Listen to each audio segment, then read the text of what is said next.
Jalan di Bapak Ibu ya, slide ya. Suara saya cukup jelas ya. Jelas, Pak. Oke, sip, terima kasih.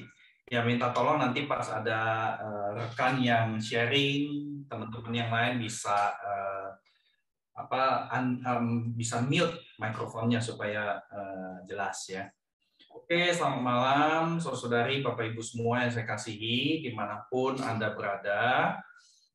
Selamat bergabung dengan CCCWM 2021. Acara seperti ini boleh dibilang ini yang kedua kali, karena yang pertama itu terjadi di 2019.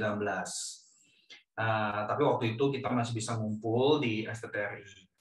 Nah, Bapak Ibu, kita akan gunakan waktu kurang lebih 90 menit untuk ngobrol, untuk bercakap-cakap, saling dengar, saling belajar, dan saling memberkati. Nah, karena dimanapun konteks kita melayani, ya seperti tadi kita barusan ngobrol, kita terus diperhadapkan dengan tantangan yang makin kompleks ya, dan tantangannya nggak cuma satu lagi, gitu ya. Nah, oleh karena itu, saya mau mengajak kita melewati seluruh percakapan kita hari ini dengan spirit yang menyembah Allah, ya. Karena saya percaya semua percakapan kita ini kita lakukan di hadapan hadirat Allah. Nah, itu arti dari Coram Deo. Nah, alur percakapan kurang lebih seperti demikian, ya. Itu ada nomor 3, bagian penghayatan. Maksud penghayatan tuh gini loh. Biasanya kalau di dalam webinar, ngobrol-ngobrol di Zoom, kita ada kesempatan dengar kalimat penutup dari pembicara gitu kan ya, dari narasumber ya. Nah, kali ini karena ini sebuah percakapan, kita ngobrol rame-rame, maka kalimat penutup itu perlu datangnya dari setiap peserta, ya. Jadi tentu ini tidak diharuskan wajib setiap peserta mesti ngomong, enggak. Jadi yang udah kepikir setelah kita proses percakapan, silakan membagikan apakah itu harapan, apakah itu tekad, apakah itu rencana tertentu, atau perubahan-perubahan pemikiran dan sebagainya. Ya, jadi itu yang kami maksud dengan penghayatan. Dan kemungkinan besar nggak keburu di dalam ruang Zoom, jadi kita lanjutin di WA Group. Ya, nanti itu akan saya sampaikan lagi di bagian akhir percakapan kita. Nah, jadi semoga interaksi kita bisa bergulir dengan saling membangun, ya, dengan sikap yang sedemikian. Saya percaya Bapak Ibu sudah sempat melihat secara umum, toh ini sekedar panduan umum ya. Nah, yang saya mau permisi dengan Bapak Ibu Saudari adalah kalau ada komentar atau tanggapan atau pertanyaan yang meluas dan kurang cocok dengan fokus topik percakapan kita, saya akan sampaikan. Dan kalau terpaksa, mohon maaf kalau saya harus potong di tengah-tengah ya, saya perlu interupsi, saya akan lakukan itu. Kemudian ruang chat. Kami berharap ruang chat hanya digunakan untuk isu teknis. Jadi kalau ada pertanyaan, tanggapan, komentar, paling enak Bapak Ibu langsung buka mikrofon, tapi tentu angkat raise hand dulu ya. Udah gitu baru kita persilakan, baru kemudian menyampaikan. Nah, tapi kalau misalkan takut gitu ya, pas kepikir gitu ya, aduh tak lupa nih, udah nggak apa-apa, ketik aja di ruang chat ya kalau takut lupa ya. Tapi kami berharap ruang chat itu, jadi kita ngobrolnya langsung gitu loh ya. Jadi kurang lebih seperti demikian. Dari teman-teman tim, apakah ada yang saya ketinggalan? Nama Pak, nama peserta mohon diganti dulu. Jadi nama gereja, kemudian dari kota mana gitu ya.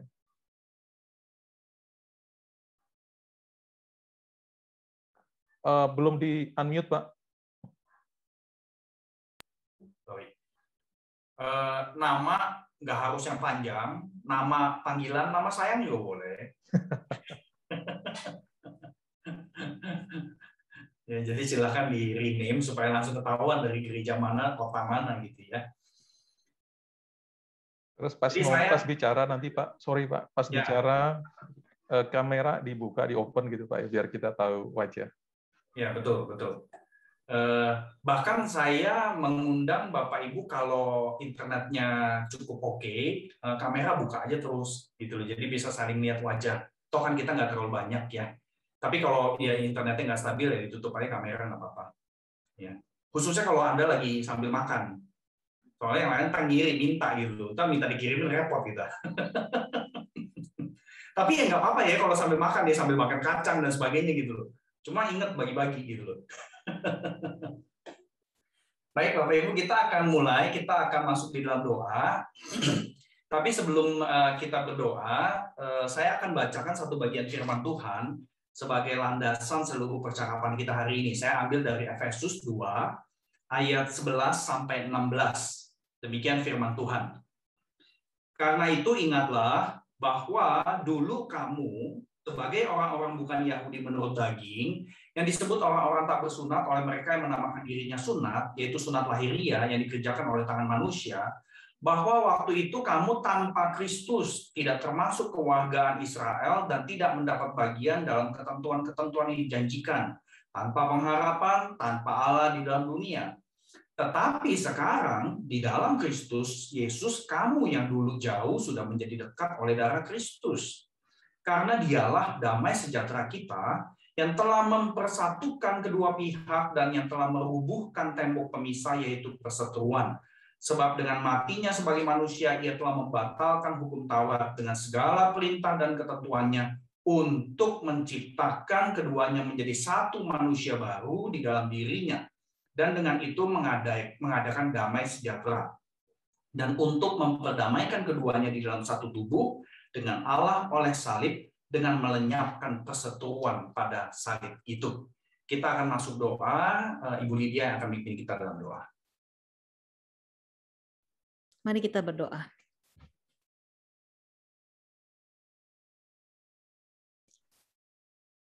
Bapa yang di surga, Bapa yang penuh dengan cinta kasih, Engkau mendengarkan ketika kami memulai CCCWM ini dengan berbagai berita kematian yang tidak kunjung tiba. Engkau menangis bersama-sama dengan kami, dan kami tidak mencoba untuk menutupinya ketika kami mengadakan CCCWM ini. Bapa di surga, ketika anak-anak-Mu membicarakan mengenai kematian, kami tahu bahwa Engkau berada bersama-sama dengan kami.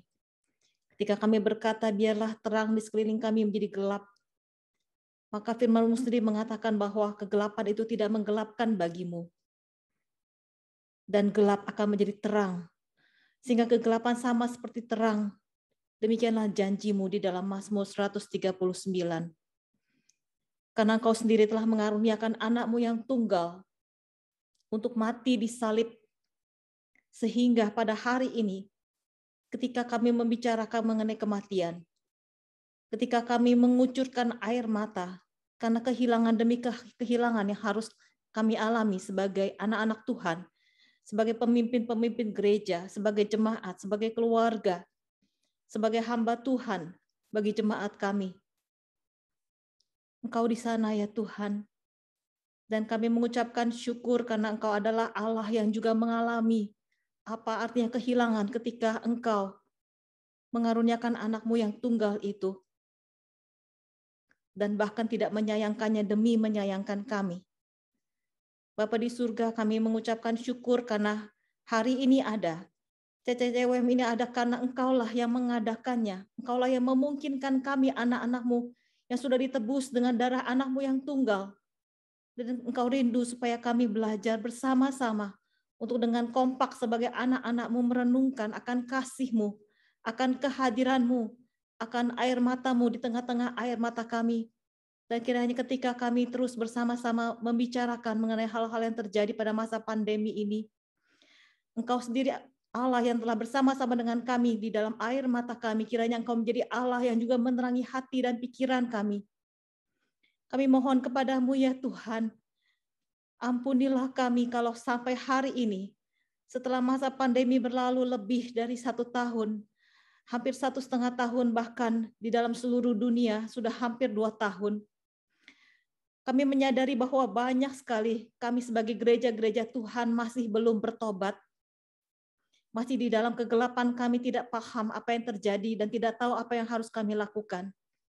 Kami sadar bahwa setiap minggu masih banyak hal yang kami kerjakan itu tidak sesuai dengan hati-Mu. Oleh karena itu kami berdoa menyerahkan CCWM ini selama 7 sesi ke dalam tangan-Mu. Kiranya Engkau bertahta di tengah-tengah pembicaraan kami. Kami memohon supaya Engkau menyatakan hati-Mu, hal-hal yang kami tidak mengerti sebelumnya, atau hal-hal yang tidak mau kami mengerti sebelumnya. Kiranya Engkau berkenan untuk menyatakannya kepada kami. Kiranya Engkau mempertobatkan kami lewat kuasa Roh Kudus-Mu. Dan kiranya kuasa Roh Kudus-Mu itu menyatukan kami untuk memahami kebenaran firman-Mu. Dan kiranya kami sungguh boleh disatukan lewat pembicaraan yang saling membangun, saling mendorong, jujur di dalam segala kesulitan-kesulitan dan ketakutan kami. Dan kiranya semua ini boleh menjadi korban sembelihan di hadapan-Mu ketika kami datang kepadamu dengan hati yang hancur. Dan kiranya sungguh Tuhan, di dalam pembicaraan kami Engkau dimuliakan. Ketika kami tidak mencoba untuk menutup-nutupi keretakan kami, dan kami membawa bersama-sama kepadamu dengan hati yang rendah, dengan hati yang hancur, mau belajar daripadamu, mau belajar dari satu sama lain. Terima kasih ya Tuhan, kami serahkan seluruh sesi mulai daripada hari ini ke dalam tangan-Mu. Engkau yang memimpin, Engkau yang mengarahkan, Engkau yang bertahta, Engkau yang dimuliakan, Engkau yang menyatakan isi hati-Mu, dan kami ingin meresponi dengan rasa syukur. Kami ingin meresponi dengan hati yang rendah, kami ingin meresponi dengan memberikan hikmat yang sedalam-dalamnya untuk mengerti misteri-Mu, dan meresponi dengan segala kesungguhan di dalam pembaruan-pembaruan ibadah dari waktu ke waktu. Terima kasih ya Tuhan, kami mengucapkan syukur dan berdoa di dalam nama Tuhan Yesus Kristus. Amin. Baik, Bapak Ibu, syukur kita bisa buka di dalam doa. Nah, Bapak Ibu yang terkasih, secara singkat saya review sedikit aja video yang Bapak Ibu sudah lihat ya. Jadi ini beberapa hal yang boleh dibilang saya sampaikan, jadi latar belakang umum pelayanan kategorial, kemudian fokus sorotan sama pelayanan generasi muda perlu lebih seimbang saya sampaikan di video itu. Dan itu terjadi juga karena perubahan konteks zaman yang mendorong kita perlu mempertimbangkan ulang cara kategorial, khususnya ibadah. Ya. Nah, kemudian saya juga sampaikan mengenai betapa penting perhatian antar generasi, ya, khususnya untuk kehidupan gereja sebagai keluarga Allah untuk jangka panjang. Ya, jadi sebenarnya dampaknya ini jangka panjang. Nah, kemudian saya juga sebutkan bahwa pandemi sebenarnya membuka kesempatan pembaharuan. Karena di dalam pandemi, gereja yang dulu di dalam zaman Perjanjian Baru, gereja mula-mula, itu gereja semuanya adalah keluarga. Dan saat ini dengan pandemi, kita dijadiin satu keluarga lagi sebenarnya. Dan saya kira pembaharuan itu perlu terjadi di dalam aspek penyembahan. Nah, pembaharuan di dalam aspek penyembahan itu tentunya perlu berfokus pada salib Kristus yang menyatukan generasi. Ya, makanya tadi saya ajak kita memulai dengan landasan Efesus 2. Nah, saya mau menambahkan sedikit sebelum kita masuk di dalam percakapan dan interaksi yang lebih jauh, ya. Jadi ini sekedar klarifikasi mengenai terminologi, ya. Jadi terminologi ibadah terpadu mau menyorot sebuah ajakan supaya gereja berikan ruang dan waktu terjadinya interaksi antar generasi dalam gereja. Ya, jadi gereja perlu mendorong dengan sengaja dan memfasilitasi pembangunan relasi antar lapisan jemaat yang beda-beda usia dan latar belakang. Jadi ada relasi saling, ya, one another. Dan saya kira di dalam surat-surat Paulus aspek one another itu juga banyak sekali disebutkan. Nah, relasi saling di sini tentu meaningful, ya, bermakna karena tujuan akhirnya adalah maturity, keserupaan dengan Kristus, ya, kedewasaan rohani, kedewasaan secara utuh sebenarnya. Jadi urusan ibadah terpadu itu bukan sekedar anak, remaja, pemuda, dewasa, lanjut usia duduk bareng di satu ruangan tapi diem-dieman. Ya, kita kan sering lihat tuh ya gambaran zaman sekarang ya. Papa mama sama anak-anak remaja satu ruangan sih, cuma semuanya pada pegang handphone, diem-dieman gitu loh. Nah, itu nggak ada interaksi ya. Walaupun ada juga sih yang bisa ngomong, enggak lupa, mereka interaksi kakinya saling tendang-tendangan di bawah kolong meja. Kenapa? Karena mereka lagi main game. ya mungkin aja kalau teman-teman pemuda-pemudi bisa berkata begitu ya. Tapi saudara tangkap yang saya maksud ya. Jadi kalau di satu ruangan tapi nggak ada cross action gitu ya, nggak ada saling, maka kita nggak bisa, atau paling tidak saya tidak menyebut itu sebagai ibadah terpadu antar generasi ya. Itu biasanya disebut multi generasi ya. Jadi semuanya ada masing-masing jalan sendiri, multi generasi ya. Itu yang terjadi. Nah, gereja multi generasi sebenarnya gereja yang memang perhatiin tiap generasi juga. Cuma tiap kelompok usia tidak di-connect satu sama lain. Jadi gereja mungkin aja ada kebaktian gabungan, tapi jemaat tidak sengaja diajak partisipasi dan saling interact ya satu sama lain. Nah, itu lebih paradigma itu lebih kepada multi generasi seperti yang kita sudah lakukan biasa gitu loh. Duduk sama-sama di satu ruangan kebaktian tapi nggak saling belajar satu sama lain ya. Nah, ibadah terpadu juga bukan dalam artian transgenerasi. Jadi ada gereja begini. Dulu ya, sekarang mungkin udah perlahan-lahan berubah nih. Dulu warta gereja itu saya sebagai dewasa, saya bisa lihat apa yang terjadi di komisi anak, komisi remaja, komisi pemuda, komisi wanita, komisi pria, komisi lanjut usia. Saya tahu apa yang terjadi semuanya. Cuma ya nggak ada hubungannya sama saya. Ya, karena saya nggak terlibat di dalam interaksi dengan kelompok-kelompok usia yang berbeda tersebut. Nah, itu lebih cenderung transgenerasi, tahu sama tahu, tapi yang nggak ada apa-apa gitu loh, ya nggak ada relasi sama sekali. Jadi itu yang perlu diklarifikasi mengenai terminologi. Nah, dari James White yang pernah memaparkan mengenai religious education. Yang dimaksud dengan intergenerasi itu adalah komunitas yang belajar sama-sama, bertumbuh sama-sama, hidup sama-sama, tapi bersamanya itu tuh karena disengajain gitu loh ya. Ada kesempatan mengalami hal yang serupa, jadi bisa saling kontribusi satu sama lain, bisa saling interaksi, intinya ada relasi.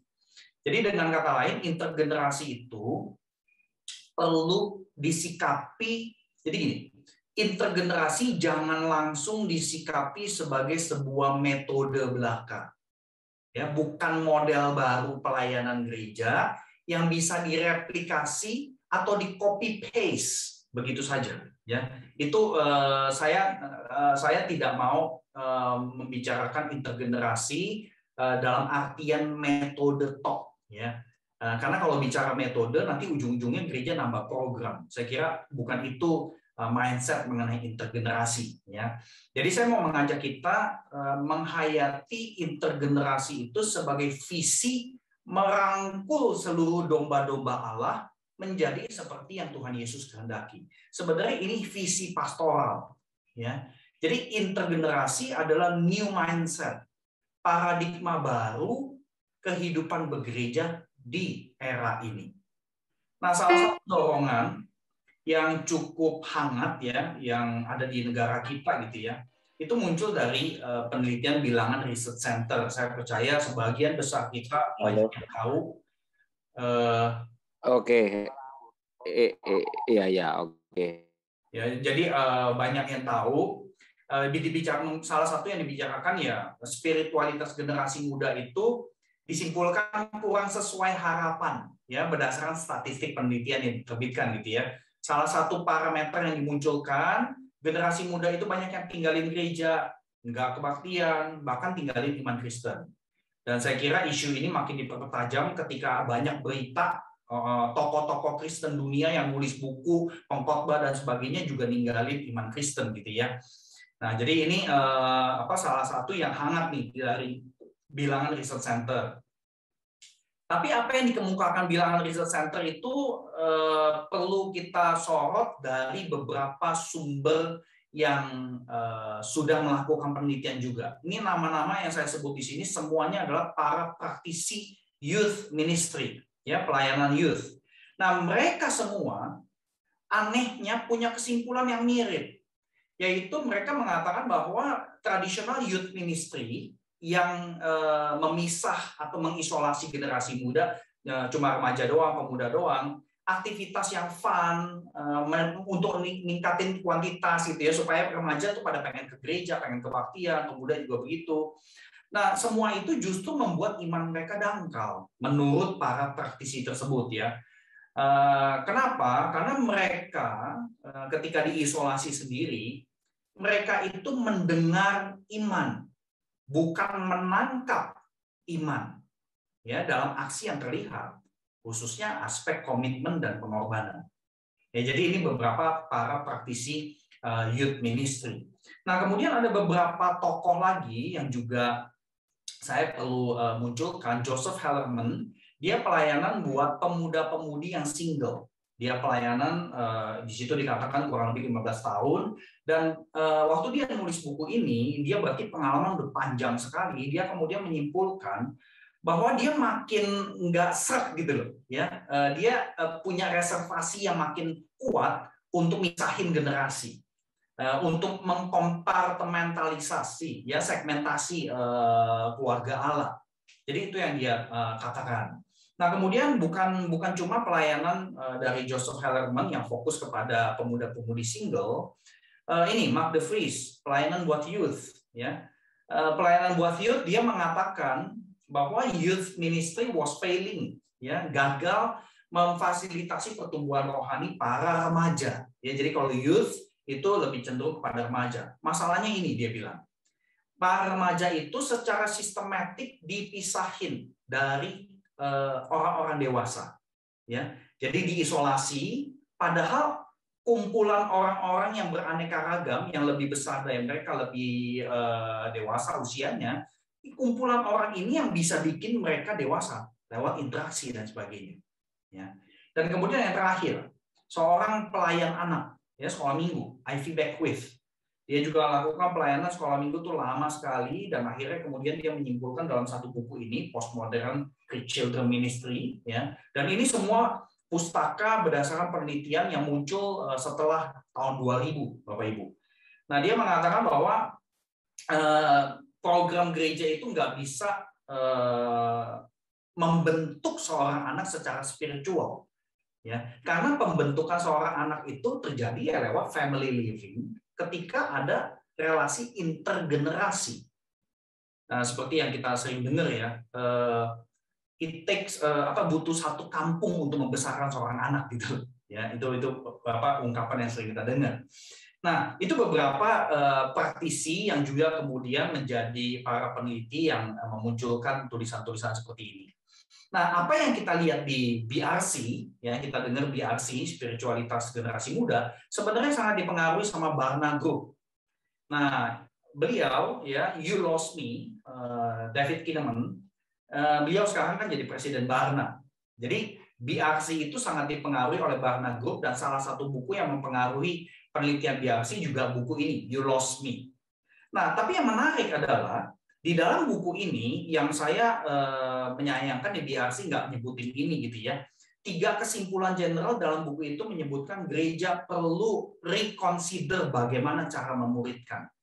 Kemudian rediscover panggilan orang Kristen dalam urusan vokasi dan pekerjaan, dan ini berarti kaitan dengan marketplace ministry. Dan yang terakhir, reprioritize wisdom over information. Ya, kita kan hidup di dalam zaman overload information, dan kita semua dapat informasi gampang sekali. Nah, di dalam kesimpulan buku ini dia juga menyebutkan supaya gereja rethinking relationship. Nah, ini new thinking yang dia sampaikan. Gereja adalah partnership of generations fulfilling God's purposes in their time. Jadi penekanannya pada partnership, dan kemudian kalimat berikutnya itu adalah relationship antar generasi. Ya, ini krusial menurut David Kinnaman. Nah, partnership, relationship nggak mungkin nggak menyertakan interaksi antar generasi dalam satu jemaat.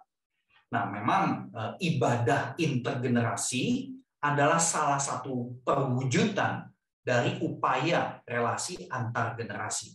Tapi ibadah adalah satu aspek sentral dari identitas sebuah gereja. Jadi ini tambahan yang saya bisa bagikan kepada Bapak Ibu. Semoga ini menghangatkan percakapan kita.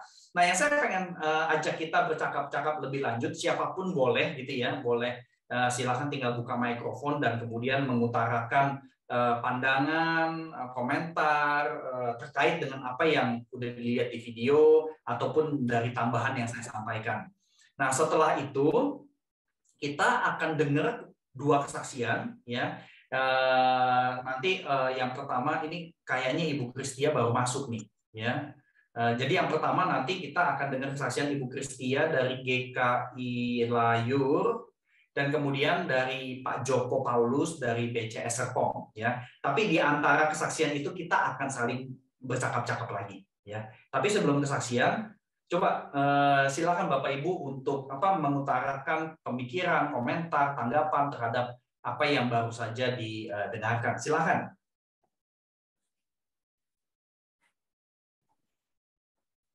Silakan Pak Simon. Pak Simon udah sehat Pak Simon? Lumayan. Oh, puji Tuhan. Masih di backup oksigen. Masih di backup oksigen, waduh. Ya. Oke. Saya melihatnya bahwa terjadinya kategorial barangkali karena jemaat dewasa itu seperti memerlukan atmosfer yang eksklusif dalam ibadah. Sebut saja keheningan, ketenangan, respek, lalu mungkin suasana yang ilahi begitu ya. Lalu mereka mungkin akan terganggu kalau kumpul dengan anak-anak yang lari-lari sana sini mengkacaukan fokus. Tanpa sadar bahwa mereka sendiri yang menginspirasi generasi. Lalu mereka dengan mudahnya masukkan aja di kelas sekolah minggu. Tanpa sadar bahwa program sekolah minggu itu sendiri belum tentu sinambung pada waktu mereka dewasa bisa masuk persis seperti mereka. Karena mereka punya dunia sendiri. Dan dampaknya hari ini kita rasakan. Setiap kategorial itu punya rajanya. Dan pasti ngotot kalau di persidangan ketika menetapkan apa yang disebut dengan program 1 tahun. Mereka ingin berlomba-lomba, ingin retreat, dan seterusnya. Ingin dahulukan, dapat prioritas, dan seterusnya. Nah, itu yang saya nangkep. Selebihnya saya tidak mau lebih jauh, tapi poin saya adalah jangan-jangan itu adalah dosa orang dewasa sendiri yang berbuat eksklusif. Sehingga yang anak-anak itu nggak ngerti. Saya ngerasain itu begini, Pak Budi. Saya coba membina anak-anak muda yang punya ibadah model kontemporer. Saya latih semua. Lalu ujung-ujungnya, ini majelis muda. Oh, jadi Musa nanti semua harus nyanyi him ya? Loh, maksudmu apa? Kita nggak mau. Saya baru ngeh bahwa mereka itu kepaksa ikut semua yang sudah dipersiapkan majelis jemaat. Mereka kepengen dunianya sendiri. Kami nggak mau, bukan nggak suka. Beda genrenya. Beda spiritnya. Kami mau yang itu, bukan yang itu. Oh, jadi kalau ini udah selesai semua pembinaan, pembekalan, kamu tetap aja ke sana. Iyalah, orangnya itu dunia kita. Itu pengalaman saya masuk di sini 3 tahun pertama, 2014. Thank you. Terima kasih Pak Simon. Silakan Bapak Ibu, saya nggak tahu apakah apa yang Pak Simon tadi sharingkan juga sempat menjadi pengalaman beberapa dari Bapak Ibu saudari di forum ini. Silakan kalau ada yang mau menanggapi lebih lanjut, mengomentari atau bertanya kepada Pak Simon, silakan.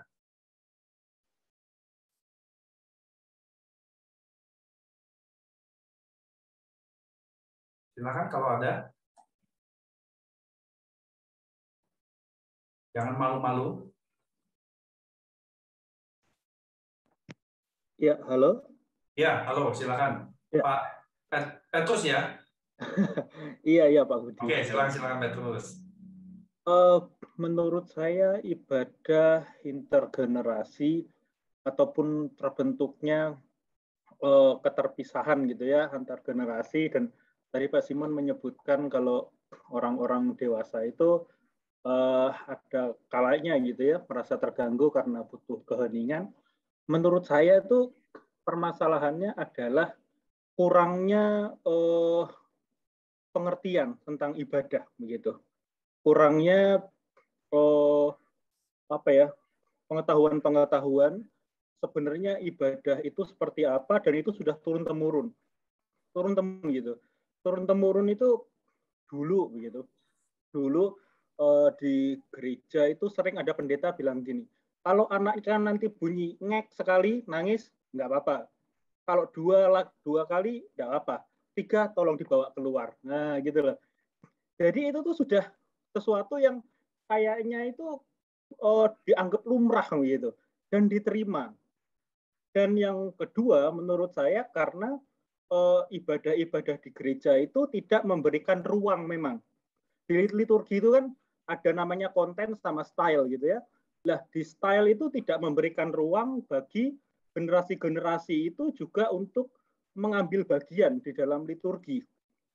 Sehingga kehadiran mereka itu tidak dirasa penting di dalam menyatakan ibadah itu sendiri gitu loh. Mereka tidak punya ruang di sana. Saya rasa kalau mereka punya cukup ruang di sana, menjadi sebuah ibadah yang di setting, entah nanti sekolah minggunya ikut membacakan firman, nanti remajanya ngapain gitu. Saya rasa menjadi sebuah ibadah yang sebenarnya bisa terjalin koneksi dari baik sekolah minggu, mungkin pemuda remaja, ataupun yang sudah berusia begitu. Karena ada keterlibatan dari semuanya. Menurut saya sih malah begitu gitu. Menurut saya. Iya. Terima kasih Petrus. Waktu dengar Pak Simon sama Petrus sharing seperti itu, saya tuh langsung kebawa nostalgia dulu pelayanan pastoral tuh. Ini aneh banget tuh. Karena jujur aja saya ngalamin apa yang Pak Simon tadi ceritain ya. Bahwa teman-teman, saudara-saudari, Bapak Ibu yang senior, kalau kebaktian tuh mau yang tenang, mau yang khusyuk luar biasa gitu loh. Kalau bisa pendeta juga nggak usah khotbah, jadi nggak usah ada suara gitu loh. Jadi benar-benar mau khusyuk. Jadi itu memang salah satu yang saya ingat, dan saya bersyukur tadi Pak Simon sampai pada satu kalimat yang buat saya luar biasa ya. Jadi Pak Simon mengatakan tanpa sadar orang dewasa, yaitu kita nih, kita yang menseparasi generasi. Ya, bahkan tadi Pak Simon juga menyebutkan bahwa teman-teman pemimpin yang bersama-sama dengan kita yang kelihatannya juga mengalami kesulitan mindset akan urusan intergenerasi ini. Ya, jadi apa yang di-sharingkan tadi itu saya alamin juga, dan betul banget yang tadi Petrus ungkapkan ya, urusan pemahaman. Jangan-jangan memang pemahaman mengenai penyembahan itu tidak merata di dalam komunitas Kristen di mana kita melayani. Ya, jadi ini salah satu awareness yang saya temukan juga waktu pelayanan pastoral di Singapura, dan ini munculnya pertama kali itu di remaja. Ya. Jadi itu kayak men-trigger. Biasalah ya, namanya pelayanan di remaja, yang dibicarakan adalah suasana kebaktian itu ya mesti yang remaja banget gitu loh. Nah, dari situ memicu pemikiran jangan-jangan memang remaja bahkan semua kami perlu melengkapi mengenai makna ibadah itu apa sih gitu loh. Jadi saya bersyukur sekali Petrus menyebutkan hal itu ya. Terima kasih banyak.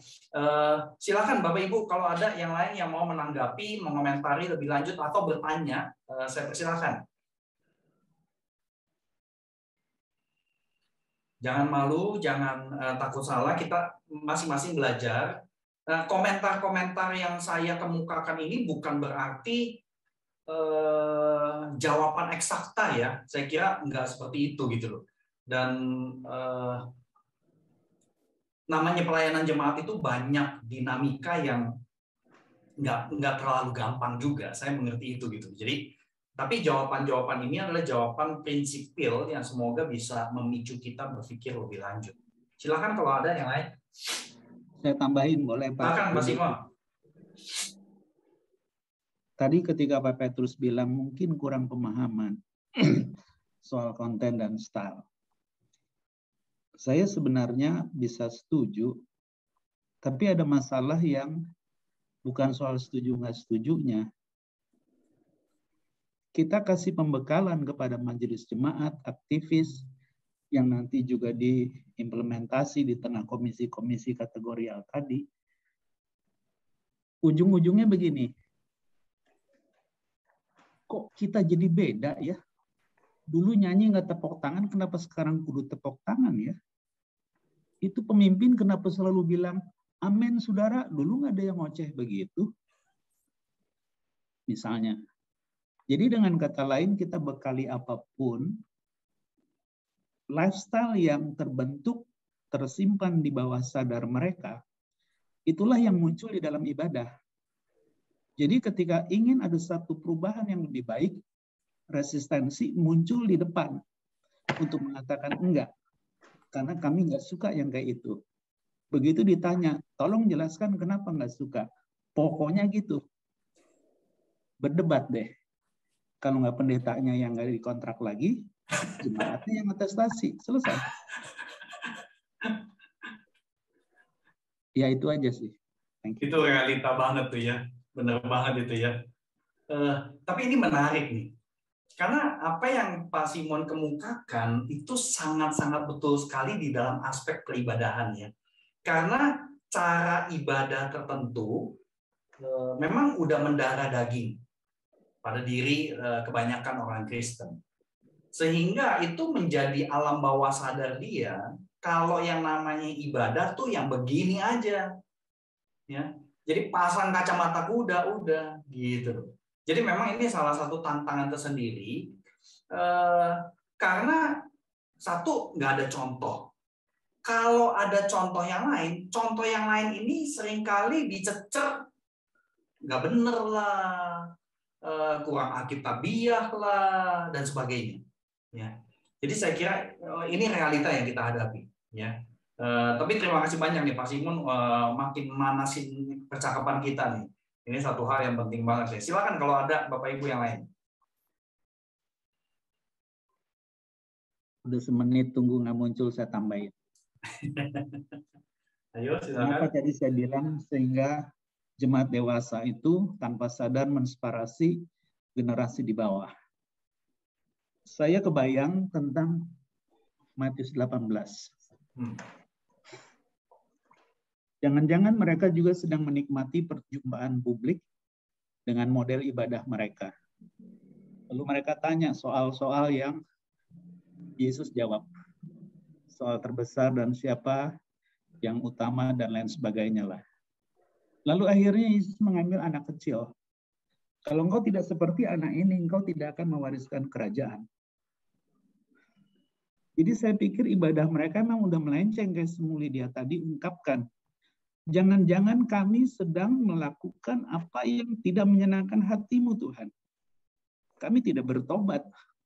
Karena kami sedang mengaktualisasi kepengennya saya, bukan kepengennya dikau. Jadi akhirnya Yesus mengambil dan murid-murid bingung.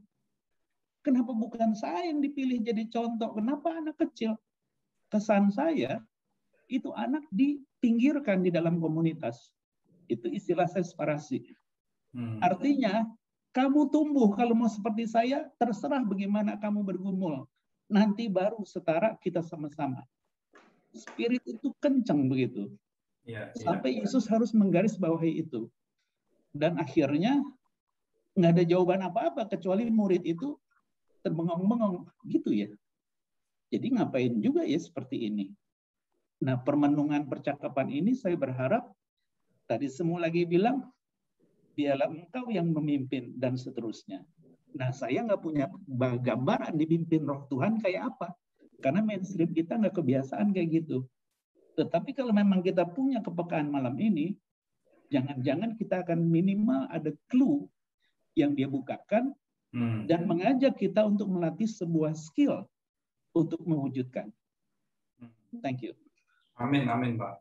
Pak David, silakan Pak David. Sudah raise-kan? Oke, kalau saya sih sekarang jadi ingatnya begini. Mungkin kalau kita mau jujur atau minimal pengalaman sendiri deh gitu kan, mungkin teman-teman di sini juga ada yang ngalamin. Apakah kita menganggap bahwa ibadah dewasa itu lebih penting daripada ibadah remaja atau ibadah sekolah minggu? Secara tanpa sadar ya, kita mungkin memperlakukan yang namanya ibadah remaja dan ibadah sekolah minggu nggak lebih penting daripada ibadah dewasa katanya. Itu mungkin tanpa sadar ada perasaan seperti itu. Yang kedua adalah mungkin kalau kita perhatikan dalam peribadahan kita aja nih, penatua atau pemimpin firman gitu kan, pendeta atau siapapun gitu kan. Saya nggak tahu seberapa sering kita menyapa misalkan pada saat kita di mimbar, itu biasanya bapak, ibu, saudara-saudari yang terkasih. Seberapa sering misalkan kita menyapa misalkan anak-anak yang terkasih atau rekan-rekan remaja, pemuda dari secara sapaan itu. Jadi ya memang saya setuju dengan Pak Simon. Ini salahnya orang tua. Salahnya orang tua karena kita memperlakukan tanpa sadar pun kita memperlakukan pembatasan untuk mereka. Dan mungkin juga saya juga nggak tahu di tata ibadah yang kita lakukan sehari, yang kita lakukan setiap minggu, apakah memang ada ruang buat mereka untuk bisa dilibatkan. Gitu sih Pak. Makasih. Ya. Terima kasih Pak David. Saya mengaminkan yang Pak David sampaikan tadi. Seberapa sering sih kita menyapa kelompok usia di luar Bapak Ibu Saudari di dalam kebaktian? Dan ini ketahuan banget enggak selama pandemi. Ya, ini maksud saya begini, Bapak Ibu. Ini saya ngomong Bapak Ibu karena di sini nggak ada anak-anak. Nah, gini loh, di awal-awal pandemi, saya memperhatikan semua gereja kan shock ya, harus tiba-tiba jadi online. Di satu sisi bisa dimengerti, tapi di sisi lain ketahuan banget deh bahwa gereja nggak punya mindset bahwa yang kebaktian itu keluarga loh. Ada anak, ada remaja di situ. Jadi kata-kata yang diucapkan itu, anak-anak itu excluded, nggak di-include di dalam ibadah. Ya. Jadi saya kira ini topik mengenai sambutan minggu depan kita akan bicarakan dengan lebih detail lagi ya. Tapi saya setuju sekali tadi Pak David katakan, seberapa sering kelompok usia yang remaja, anak-anak dan sebagainya itu disapa, gitu loh. Jadi saya kira ini satu hal yang patut jadi catatan. Nah, tadi yang Pak David kemukakan juga menarik tuh ya. Apakah kita anggap ibadah dewasa itu lebih penting daripada remaja, pemuda dan lain-lain? Nah, itu gimana? Siapa yang mau silahkan menanggapi atau ya melanjutkan perbincangan ini? Silakan, Bapak Ibu. Pak Budi. Silakan, Novel. Ya, terima kasih. Setelah ini Pak Roni itu. Oh, oke. Ya, terima kasih kesempatan. Ini topik yang menarik dan saya udah melihat video Pak Budianto ibadah terpadu dengan terpisah. Saya menangkap seolah-olah ini dua hal yang saya pakai istilah ini, maaf kalau nggak tepat, dibenturkan. Tapi menurut hemat saya, kalau dua-duanya bisa berjalan beriringan, kenapa tidak? Jadi ibadah kategorial atau yang pakai istilah terpisah itu, ibadah terpadu dijalankan tanpa harus menghilangkan kategorial. Lalu di videonya Pak Budianto itu saya coba mengikuti, disinggung tentang ada dasar Alkitabnya bahwa di Perjanjian Lama dan lain-lain orang umat Tuhan itu beribadah dalam konteks keluarga. Saya amat sangat setuju dengan itu. Kemudian seiring berjalan waktu mulai ada pemisahan-pemisahan sekolah minggu dan lain-lain, masuk ke remaja dan seterusnya. Sehingga ini menjadi satu pola yang kita pakai selama puluhan tahun, bahkan mungkin ratusan tahun belakangan ini. Tapi bagaimana di generasi kita ini dan ke depan? Saya lihat mungkin perlu kita perhatikan juga konteks budayanya. Bukan karena tertulis demikian dalam Alkitab ibadah itu adalah keluarga, maka karena itu tertulis dalam Alkitab, ini dasar biblisnya dan tidak bisa diganggu-gugat lagi. Sementara dalam sejarah kekristenan yang di luar Alkitab, itu kan dasar historis bukan biblisnya. Sehingga masih bisa ditinjau ulang. Saya pikir sih ketika ibadah keluarga itu dilangsungkan sebagaimana kita baca dalam Alkitab, tentu itu tidak lepas dari konteks budaya mereka. Dan demikian juga dengan abad-abad setelah itu, dalam sejarah kekristenan, mulai dari pemisahan sekolah minggu, remaja, dan seterusnya, tentu itu dilakukan juga karena kebutuhan zaman.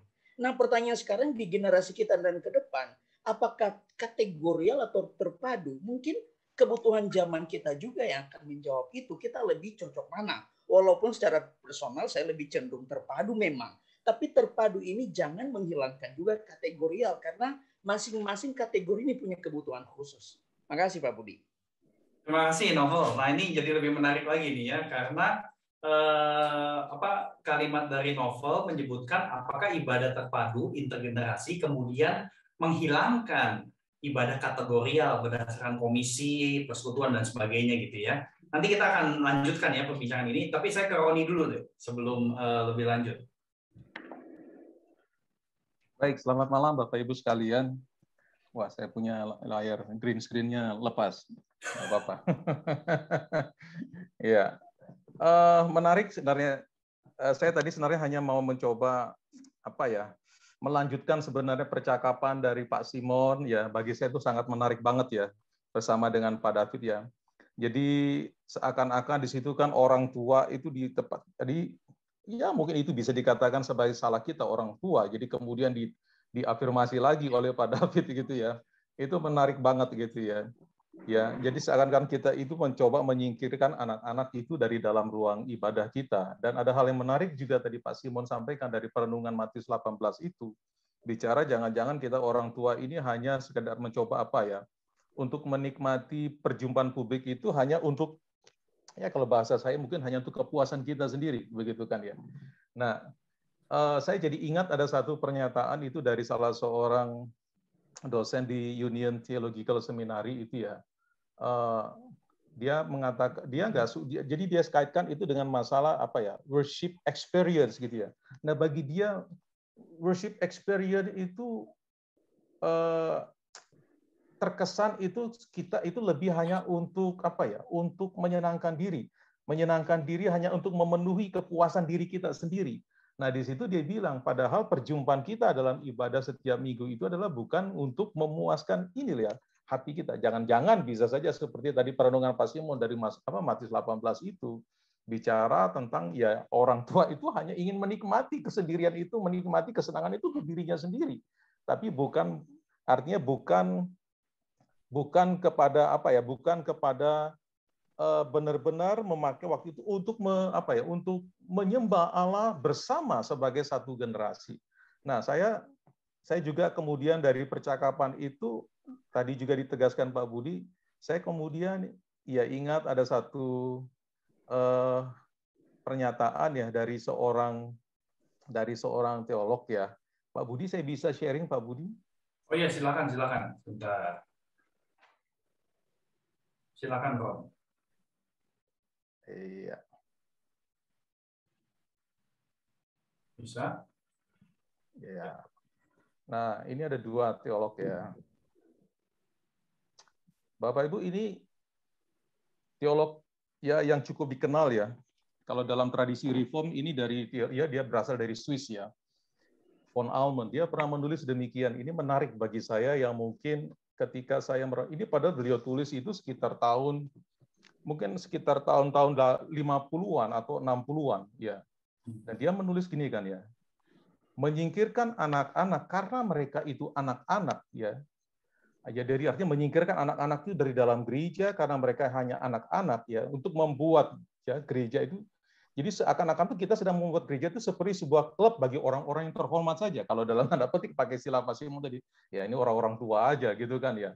Kemudian seperti kita sedang membangun sebuah tembok atau sekolah untuk orang-orang yang berintelektual. Nah, kita menganggap orang tua itu sudah cukup mampu, ya, artinya cukup punya pengertian lebih dalam untuk memahami itu. Jadi seakan-akan begitu, ya.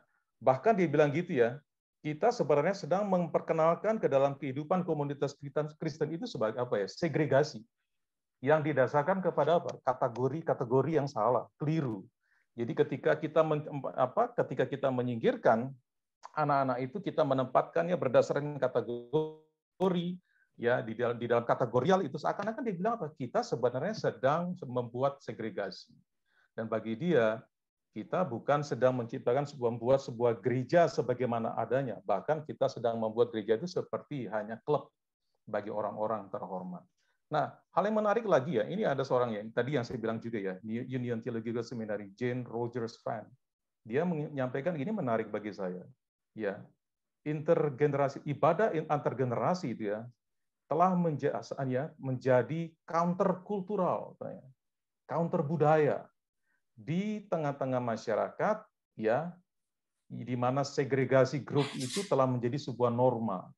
Nah, hari ini kan kita melihat kan ya, dan tentu untuk mengubah itu bukan sesuatu hal yang mudah sebenarnya ya. Tidak semudah kita membalikan telapak tangan, memang butuh upaya. Kalau Pak Simon tadi sempat singgung itu, semoga di dalam pertemuan kita itu mendapatkan sebuah arahan, walaupun kita sebagai orang-orang dari tradisi Protestan itu tidak terlalu terbiasa dengan itu, paling tidak kita mendapatkan clue, skill bagaimana kita mencoba memperjuangkannya itu di dalam kehidupan kita bergereja. Nah, kalau tadi disampaikan Pak Novelman itu juga baik ya. Tetapi memang jangan lupa juga bahwa di dalam sejarah gereja panjang itu kan mereka beribadah. Saya pikir bukan bicara tentang kultur budaya, tapi memang mereka ingin menampilkan sebuah model, arti kalau bisa dikatakan pakai kalimatnya si Rogers ini, si Jane ini, itu sebagai counter kultural. Ketika masa-masa itu, ya orang-orang itu dipisah-pisahkan, ya anak kadang tidak bisa diizinkan masuk, tidak dilibatkan. Kemudian budak pun tidak dilibatkan, ya kan ya, para pekerja. Tetapi dengan munculnya gereja, itu dirangkul semuanya masuk, dan itu justru menjadi sebuah kesaksian yang kuat bagi dunia pada waktu itu, dan yang membuat orang itu memandang gereja ini sesuatu yang berbeda dari dunia, dan itu menarik orang kembali untuk masuk ke dalam gereja. Kira-kira begitu Pak Budi. Thank you Pak Budi. Ya, thank you so much Roni untuk tanggapan dan responsnya. Saya akan menanggapi sedikit, kemudian setelah saya menanggapi, saya memberikan kesempatan kepada Ibu Kristia untuk membagikan kesaksiannya ya. Jadi setelah ini Ibu Kristia bisa membagikan kesaksiannya. Jadi saya kira saya mencoba untuk menanggapi dari Pak Simon yang terakhir dan kemudian tadi dari Novelman ya. Saya kira mengenai clue apa yang kita bisa coba peka dengar, roh Tuhan itu mau arahkan kita kemana, saya kira salah satu aspek yang kritikal adalah untuk mendorong terjadinya relasi interaksi antar generasi. Saya kira ini satu jangka panjang. Dan kita nggak bisa sprint, tapi kita maraton. Dan kemudian, kenapa sulit sekali? Karena memang tadi saya katakan ibadah itu mendarah daging. Dan kalau itu sudah mendarah daging, kemudian tidak ada contoh yang mereka bisa lihat, maka mereka tidak convince bahwa ibadah yang bentuknya beda itu juga menjadi sebuah saluran, sebuah channel untuk menyembah Tuhan. Jadi saya kira itu salah satu aspek yang penting sekali mengenai jangka panjang tadi, gitu ya. Pada akhirnya memang boleh dikatakan kita capek sebagai penggembala. Nah, yang menarik dari apa yang saya alami di Singapura di pastoral, mungkin karena konteks perantauan ya, jadi agak beda kali ya. Kebaktian intergenerasi itu berangkatnya tuh dari dalam tanda petik kalau kita pakai bahasa sehari-hari, dari jemaat grassroots. Ya, saya terus sounding di pemimpin. Kita perlu perhatiin karena jemaat itu sekarang udah banyak yang keluarga muda, banyak anak-anak. Dan kemudian saya sebutkan bahwa kan anak-anak kita kan di sekolahan dari Senin sampai Jumat sudah ngumpulnya sama teman-teman yang seumur, gitu kan. Dan konteks gereja di dalam masyarakat kita sekarang adalah konteks di mana antar generasi itu bisa terjadi. Masa kita nggak sayang sih konteks dan kesempatan ini kita tidak dalam tanda petik kita tidak perhatikan dengan lebih jeli. Karena yang tadi Roni ungkapkan mengenai counter culture ini benar banget. Dan ini terkait dengan komentar tadi Novelman ya. Saya kira memang dari judul terpisah terpadu ada kesan yang terpisah jangan, yang terpadu saja. Saya kira nggak begitu juga. Karena di dalam realita pelayanan pastoral, ketika kita mengarah kepada intergenerasi, menuju ke sana itu tuh butuh berapa tahun, setiap gereja bisa beda-beda. Jadi secara realistis memang komisi tidak bisa segera dihilangkan begitu saja. Jadi memang, tapi kalau kita tidak mengupayakan ke arah antar generasi, intergenerasi, maka kita manusia dengan segala keegoisan kita akan terus maunya sendiri-sendiri. Seperti yang tadi Pak Simon katakan, saya ngalamin juga di waktu di Singapura ya. Setiap komisi itu ngebelain komisinya sendiri. Sampai saya mesti ngomong ke waktu itu komisi pemuda ya, sangat vokal sekali. Mereka menyatakan bahwa masa program kami dikalahin terus sama program majelis. Nah kemudian saya bilang ke mereka, entar dulu, kita nih sama-sama GPBB loh, ya nama gereja saya Gereja Presbyterian Bukit Batok. Kamu nggak bisa bilang pemuda itu dikalahin sama majelis, jangan begitu mikirnya gitu loh, ya. Nah, jadi memang ada tuh kecenderungan ke arah sana. Jadi saya kira ibadah intergenerasi butuh waktu, ya tiap gereja bisa beda-beda, ya. Tetapi nggak bisa terus-menerus di ibadah kategorial, karena kita sudah punya bukti it does not work for a long term healthiness of a congregation, ya. Banyak generasi muda, remaja yang nggak mau ke pemuda, mungkin banyak yang ngalamin juga, atau pemuda-pemudi yang kagak betah di gerejanya yang lama, udah gitu ayo buka gereja sendiri, ini udah banyak terjadi, ya. Jadi saya kira hikmat-hikmat dari dunia psikologi itu bisa menolong, tetapi tidak bisa terus-menerus menjadi pola satu-satunya, ya. Jadi kita perlu memberikan alternatif, dan ketika kita membuka alternatif ibadah terpadu atau integrated, ini menjadi kesaksiannya luar biasa. Karena kita kan bukan cuma khotbahin gereja adalah keluarga Allah. Kita perlu wujudkan gereja sebagai keluarga Allah tuh kayak apa sih? Dan gereja adalah komunitas di dalam masyarakat sekarang yang masih bisa ya semua generasi ada di situ. Dalam satu gereja itu kan bisa ada 5 sampai 6 generasi ya. Anak-anak ya, kemudian remaja, kemudian pemuda yang kuliah, pemuda yang kerja profesional, kemudian keluarga muda yang baru pada kawin ya, udah gitu keluarga middle age, bahkan bisa 7 yang lanjut usia ya, 6 sampai 7 generasi. Jadi saya kira apa yang kita lihat di dalam Alkitab modusnya adalah keluarga, dan inilah counter culture.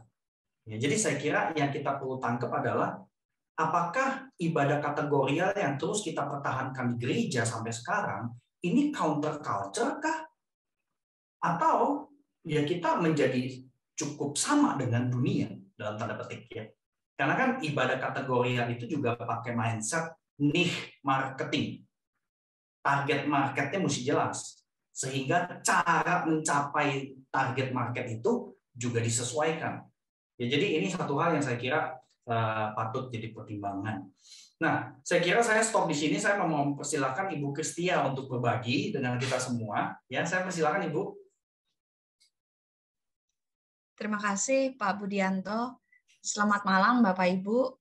Perkenalkan, saya Kristia dari GKI Layur. Terima kasih untuk sharing yang boleh dibagikan tentang konteks gereja saat ini ya. Terlebih Pak Simon Stevi.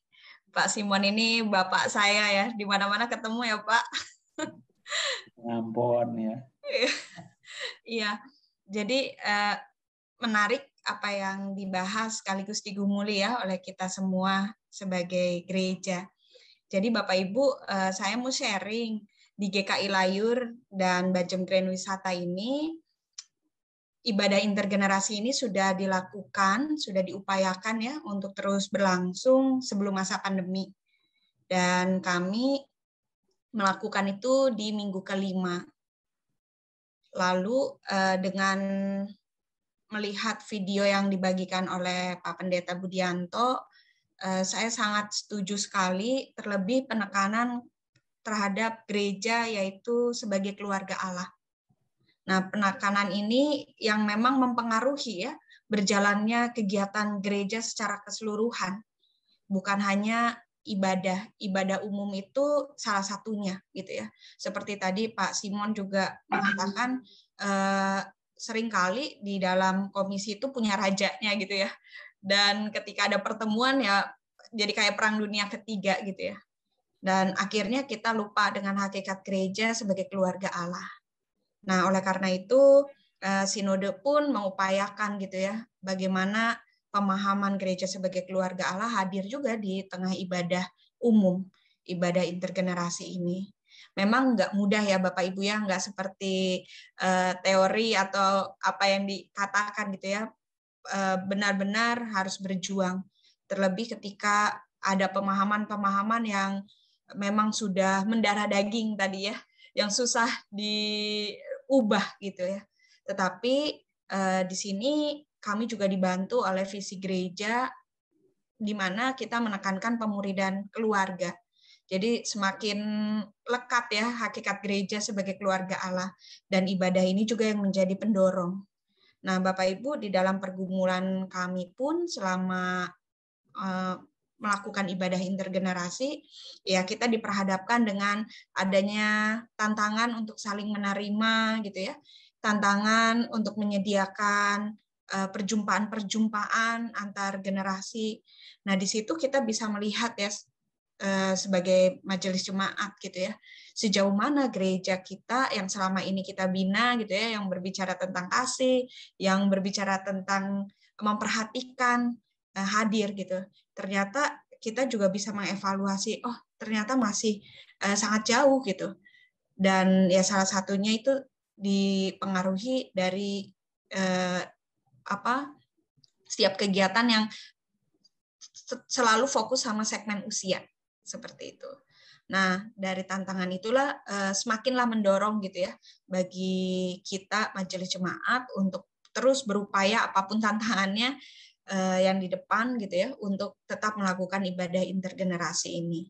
Nah, yang menarik Bapak Ibu ya itu juga karena pimpinan Tuhan pastinya ya, di tengah proses kita, di tengah belajar kita juga untuk terus memahami apa sih yang disebut atau apa sih yang diinginkan oleh Tuhan ya ketika kita memegang gereja sebagai hakikat keluarga. Ternyata kita mengambil satu tujuan yang lebih besar lagi, bukan hanya sebatas ibadah intergenerasi, tetapi gereja yang intergenerasi. Dan itu Bapak Ibu kesaksian saya gitu ya secara pribadi terbukti di masa pandemi ini.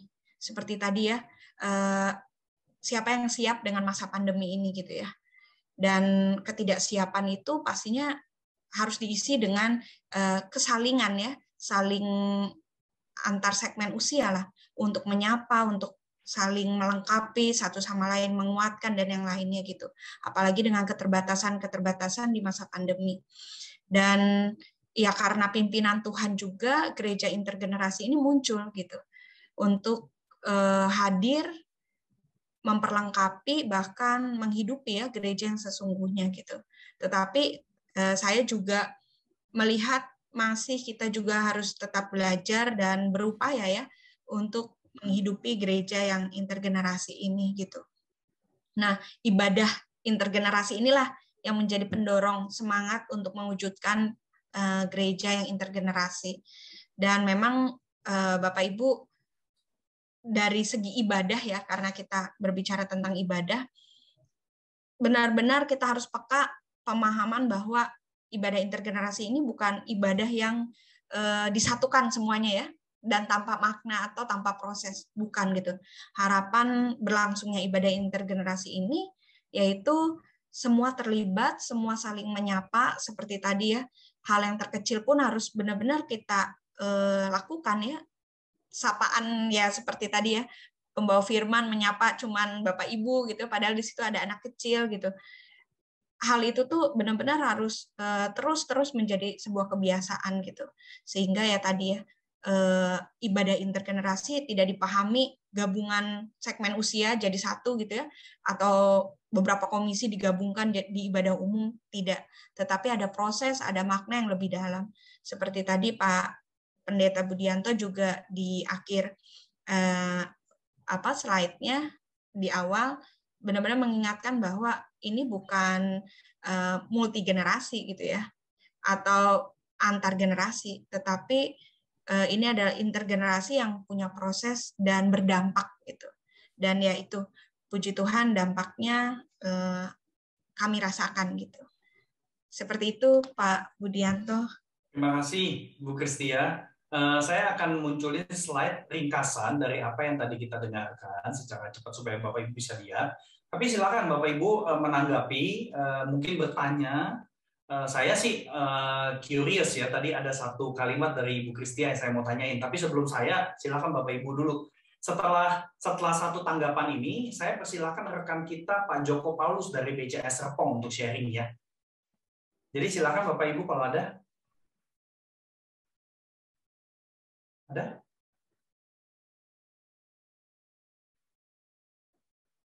Lapar atau gimana nih? Oke, kalau silakan Yoel, silakan Pak Yoel. Ya, malam rekan-rekan, saya Yoel. Saya tadi berusaha untuk mencerna dari semua diskusi ini. Jadi muncul satu pertanyaan sebenarnya, apa aspek utama dari ibadah itu sendiri sebenarnya. Jadinya kenapa harus ibadah yang terpadu? Saya coba merangkumnya jadi tadi dari diskusi yang sebelumnya dan dari kesaksian Bu Kristia, kurang lebih ibadah yang terpisah itu menimbulkan permasalahan jadi keterpisahan, dan yang kedua mulai bergeser dari hakikatnya bahwa gereja itu harusnya keluarga Allah gitu ya. Mungkin saya juga mencoba untuk memikirkan lebih jauh. Mungkin urgensi dari ibadah terpadu ini sendiri adalah untuk menjalankan integrasi di dalam ibadah itu di dalam keluarga gitu ya. Jadi lebih ke sehari-hari. Ini saya berpendapat aja sih. Mungkin juga bisa masukannya dari rekan-rekan Bapak Ibu sekalian. Apakah ini yang menjadi urgensinya kenapa ibadah terpadu ini penting gitu? Yaitu untuk membawa ibadah itu jadi lebih real di kehidupan sehari-hari jemaat di dalam keluarga. Jadi ini bukan cuma ngomongin ibadah minggu mungkin ya. Jadi akan jadi lebih real di dalam kehidupan jemaat, sehingga ketika berada di ibadah minggu, anak-anak bukan cuma hanya dibawa masuk ke dalam ibadah, tapi memang dimuridkan baik orang tuanya maupun anak-anaknya gitu ya. Mungkin itu saya jadi tadi punya pertanyaan, aspek utama dari ibadah itu sebenarnya apa? Mungkin ini bisa jadi pemantik diskusi juga. Apa pandangan Bapak Ibu sekalian terkait hal ini? Terima kasih. Silakan, terima kasih Pak Yoel. Silakan Bu Kristia kalau mau menanggap. Saya kira tadi ada terbersit pertanyaan juga dari Pak Yoel ya. Silakan Bu Kristia kalau ada. Ya, menanggapi setuju sih Pak dengan apa yang disampaikan oleh Pak Yoel ya. Thank you. Tentang pemulihan keluarga ya. Iya, saya kira pertanyaan Pak Yoel yang saya tangkap ya, pertanyaan ini bagus banget karena ngarahin kita untuk bertanya sebenarnya jadi esensi ibadah itu sendiri apa sih? Ngapain sih kita ngomongin ibadah terpadu kalau esensi ibadah itu sendiri kita nggak tangkap gitu kan? Saya kira apa yang dikemukakan oleh Pak Yoel barusan, misalkan membawa ibadah lebih real dalam kehidupan sehari-hari, dalam hal ini keluarga inti, itu definitely salah satu esensi ibadah. Karena memang kan ibadah itu kan bukan cuma di gereja, tetapi juga di rumah. Nah, kalau kita tidak memperhatikan ibadah terpadu, di mana semuanya terpisah, maka esensi ibadah itu juga lebih sulit untuk mendarah daging. Itu sih penangkapan saya gitu ya. Tapi memang benar sekali, semuanya kembali kepada esensi ibadah itu sendiri ya. Dan ibadah di dalam firman Tuhan itu memang komprehensif sebenarnya pemahamannya. Dan ketika menyangkut kepada ibadah antar generasi di dalam gereja, itu efek sampingnya ke keluarga. Ya, di dalam pelayanan pastoral saya ngalamin hal itu juga. Tapi ya, saya nggak mau cerita terlalu banyak. Saya mau mempersilahkan rekan kita Pak Joko Paulus untuk bersharing. Silakan Pak. Ya, selamat malam Pak Budi dan rekan-rekan. Thank you. Sebenarnya saya nggak terlalu banyak sharing yang seperti apa nih ya. Kayaknya saya sangat kontradiktif nih dengan apa menjadi pandangan saya dengan rekan-rekan kayaknya seperti itu. Tapi saya mau belajar ya. Jadi kita sama-sama belajar dalam hal ini. Jadi ketika saya dapat video dari Pak Budi, ya jadi saya nanggepin dikit bahwa gereja diingatin kembali nih untuk memikirkan secara tidak langsung dan memadukan untuk ibadah intergeneration seperti itu ya, dari anak-anak hingga orang dewasa, sehingga tidak ada lagi yang namanya keterpisahan antar generasi itu. Nah, mungkin hal ini sangat baik seperti itu ya, mengingatkan kita lagi sebagai gereja. Itu secara teori gampang seperti itu, tapi praktisnya itu kami yang melayani di gereja tuh babak belurnya banyak, Pak. Aku bilang, saya jujur babak belurnya juga banyak untuk untuk mengaplikasikannya. Saya melayani di BCS Serpong tadi, rekan saya Yoel sempat bertanya ya. Kami sebenarnya sebelum masa pandemi kami itu sudah mengupayakan ibadah intergeneration dalam momen tertentu ya, seperti bulan keluarga, Natal, Paskah, seperti itu ya. Jadi dan kendala kami itu sama seperti yang tadi udah di-sharingkan ya. Anak-anak itu konsentrasinya 15 sampai 20 menit cepat buyar. Kemudian anak-anak tuh bisa lari tuh. Ini pengalaman saya, lari ke mimbar, kemudian buat atraksi seperti itu. Saya ngelihatnya, aduh gimana, mau marah kayak gimana ya. Udahlah, itu anak-anak seperti itu, biarkanlah mereka berkarya. Jemaat lain sudah mulai lihat kanan, lihat kiri, udah nggak konsentrasi. Orang tua pun terganggu, harus ambil anaknya dari mimbar dan lain sebagainya. Ya, tadi ku pikir, aduh, apa tepat ya masa pandemi seperti ini memadukan ibadah intergenerasi ya. Berarti gereja harus terus berpikir keras nih seperti itu, sebab pasti akan ada begitu banyak perdebatan-perdebatan yang terjadi, perdebatan teologis, tujuannya apa nih, esensinya apa nih memadukan ini semua, terus praktisnya gimana kalau kita cari pengkhotbah yang dari bisa sama anak-anak sampai orang dewasa itu nggak semuanya ada, Pak, seperti itu ya istilahnya. Sedikit sekali seperti itu yang punya kapasitas, karunia dan lain sebagainya. Di sisi lain kami nggak mau anak-anak remaja, anak-anak muda itu seperti terasingkan di dalam sebuah ibadah. Kami nggak mau juga, tapi kami harus berpikir gimana nih caranya berpikir keras untuk itu semua. Jadi istilahnya isu memadukan, apakah ini cuma hanya sekedar masalah selera doang seperti itu ya, untuk memadukan, karena solusi memadukan ibadah intergenerasi seterusnya dalam ibadah, saya merasa kok terlalu cepat untuk mengatakan, wah ini adalah tepat nih untuk kita di momen pandemi ini kita gabungin seperti itu. Itu tuh pandangan saya ya, nanti boleh ditanggepin. Tetapi mungkin bisa juga seperti tadi, dalam bentuk kayak ibadah kecil dalam keluarga, kita mendorong sebagai gereja, mendorong esensinya tuh di situ tuh loh. Ibadah itu nggak harus kumpul dalam sebuah ibadah komunal, tapi kita mendorong mereka untuk bersama-sama dengan anak mereka adakan nih seperti family altar, ibadah kecil, sama-sama saling belajar dengan anak. Ya istilahnya pemuritan terjadi di sana seperti itu. Ya bagi saya nggak tahu ya memisahkan ibadah yang banyak dilakukan gereja-gereja ya sesuai usia dan kebutuhannya. Saya nggak tahu, saya sampai di titik ini masih berpikir kok itu baik ya. Saya berpikir ya Pak, karena apa? Karena konteksnya tuh masih kebenaran firman Tuhan yang disampaikan, ya, dengan cara, dengan tujuan yang berbeda seperti itu ya, tetapi tepat sasaran kebutuhan mereka. Dan anak-anak juga tepat sasaran, remaja juga tepat sasaran seperti itu dengan kebutuhan mereka. Tapi kan prinsipnya adalah kita tidak menghilangkan yang namanya esensi di dalam ibadah itu sendiri, meskipun mereka ada di dalam core-nya masing-masing. Maksudnya seperti itu ya. Fokusnya adalah tetap firman Tuhan. Karena saya pribadi juga yakin bahwa ketika yang namanya Injil Yesus Kristus itu ya ada, entah itu di komselnya anak-anak muda, kita ada komsel anak-anak muda, Pak, seperti itu ya. Kemudian ada dewasa juga komsel, menyentuh pribadi mereka dan menjadikan Injil itu jadi pondasi hidup mereka sehari-hari, pelayanan, bahkan di ibadah. Maka saya rasa nggak ada lagi yang namanya isu kayak keterpisahan tadi seperti itu ya. Justru udah dipaduin nih dengan Injil Yesus Kristus itu sendiri, menurut saya seperti itu. Dan untuk itulah ketika di era pandemi seperti ini, kami sebagai gereja di BCS Serpong pun tetap dapat melibatkan seperti itu generasi-generasi muda dalam melayani, melibatkan generasi muda juga di dalam pelayanan ibadah.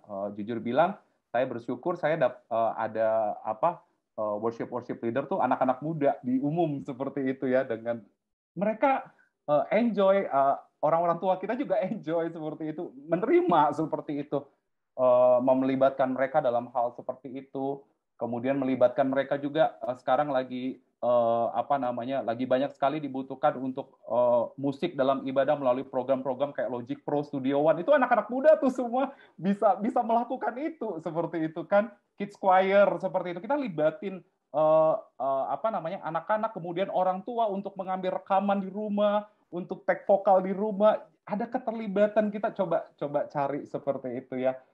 Angklung, wanita dan lain sebagainya dilibatkan semua di dalam momen-momen pembacaan ayat firman Tuhan. Tadi saya itu salah satu juga untuk melibatkan anak-anak muda, orang-orang juga bisa terlibat di dalam pelayanan, dan bahkan tidak menutup kemungkinan sih kita bisa memadukan ibadah itu, melibatkan mereka ya, melibatkan mereka di dalam ibadah secara komunal itu tadi ya.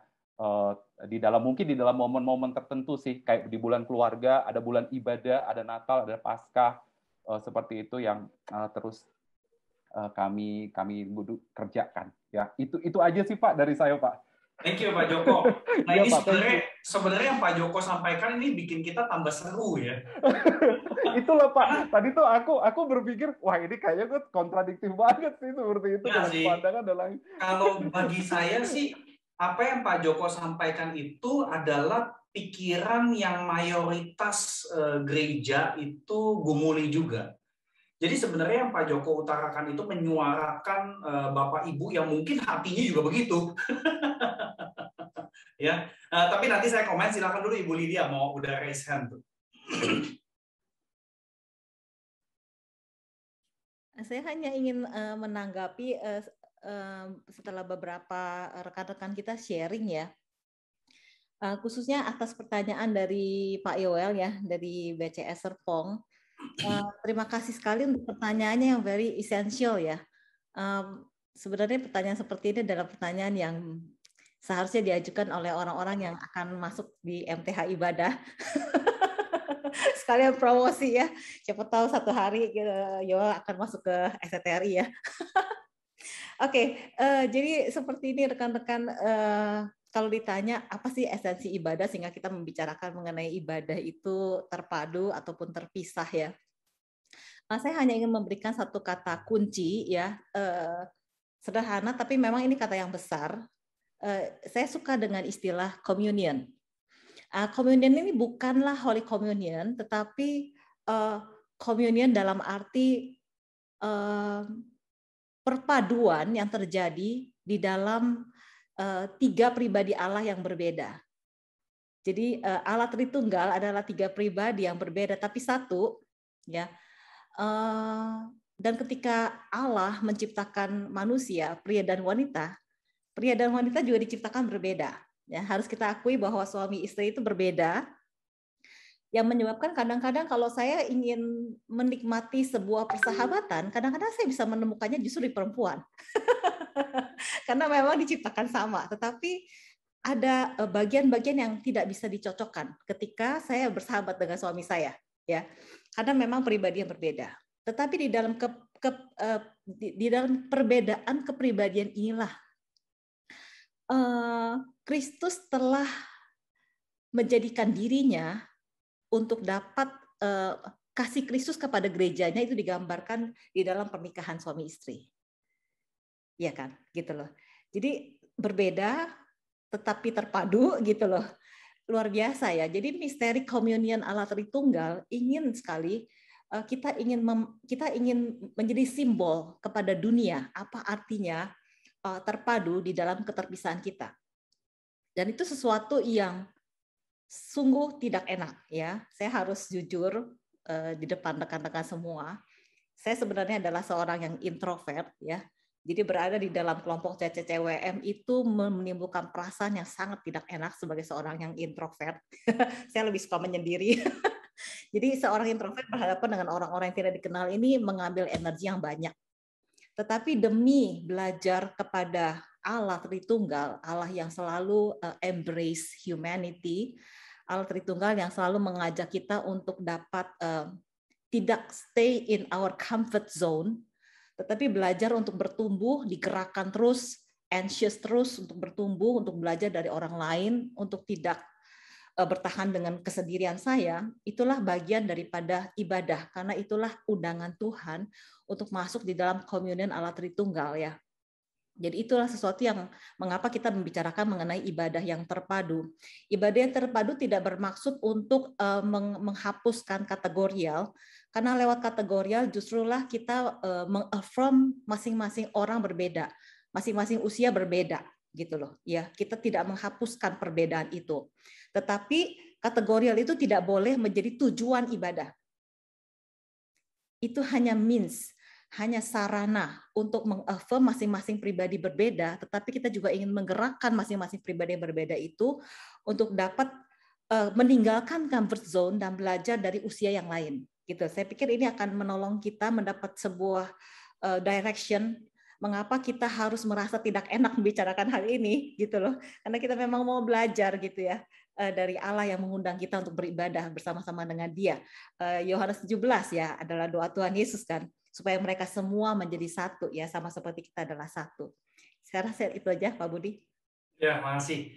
Ya, saya sedikit menanggapi karena apa yang dikemukakan Pak Joko Paulus betul-betul sebuah ungkapan yang sekali lagi saya katakan cukup banyak rekan-rekan kita yang mempunyai perasaan seperti itu juga ya. Khususnya saya ambil satu poin aja tadi dikemukakan mengenai kebutuhan. Saya kira ini salah satu pemikiran yang sangat mendarah daging di kita Kristen Protestan, khususnya yang menyebut sebagai Injili gitu ya. Karena memang kebutuhan itu menjadi boleh dikatakan tonggak yang utama, sehingga kebenaran firman Tuhan itu disampaikan, disesuaikan dengan kebutuhan tersebut.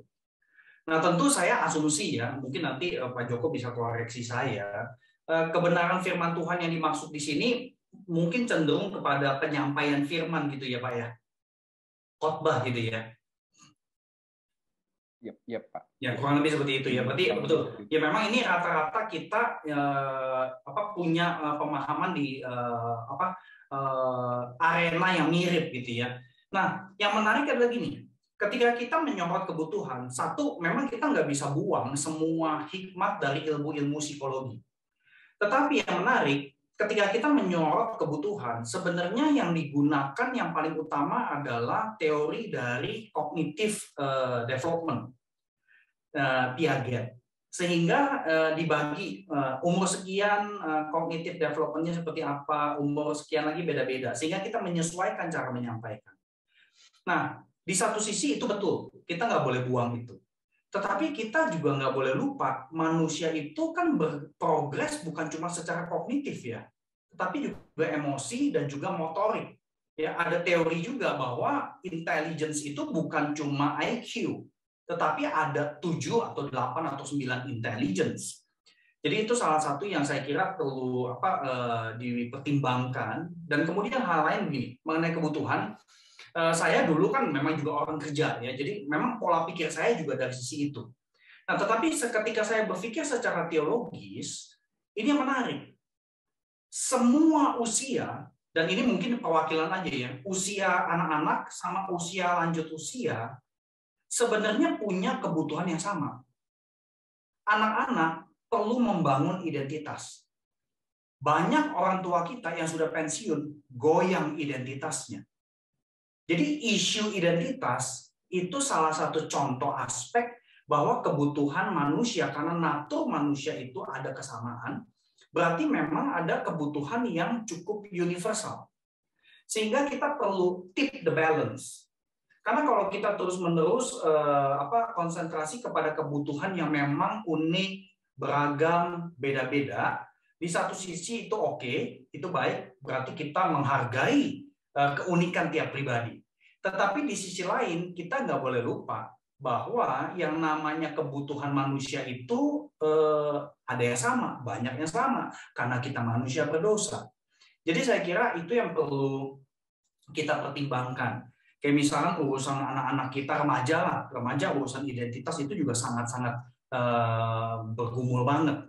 Tetapi bukan berarti kemudian yang sudah kerja tidak bergumul dengan identitas. Ya kan? Jadi ketika kita mengarahkan umat Allah kepada interaksi yang terjadi antar generasi itu, kita mau membawa yang dewasa itu rendah hati bisa belajar dari anak-anak. Kayak misalkan apa yang tadi Pak Joko ceritakan, anak-anak lari-larian. Saya ngalamin juga waktu kebaktian intergenerasi di gereja saya. Ada satu anak yang lari sambil teriak-teriak sambil ke mimbar. Kemudian saya pegang di mimbar dan saya istilahnya ya, karena saya berani dekat sama anak-anak, saya bilang, kamu khotbah sama saya ya. Nah, semuanya pada ketawa gitu loh.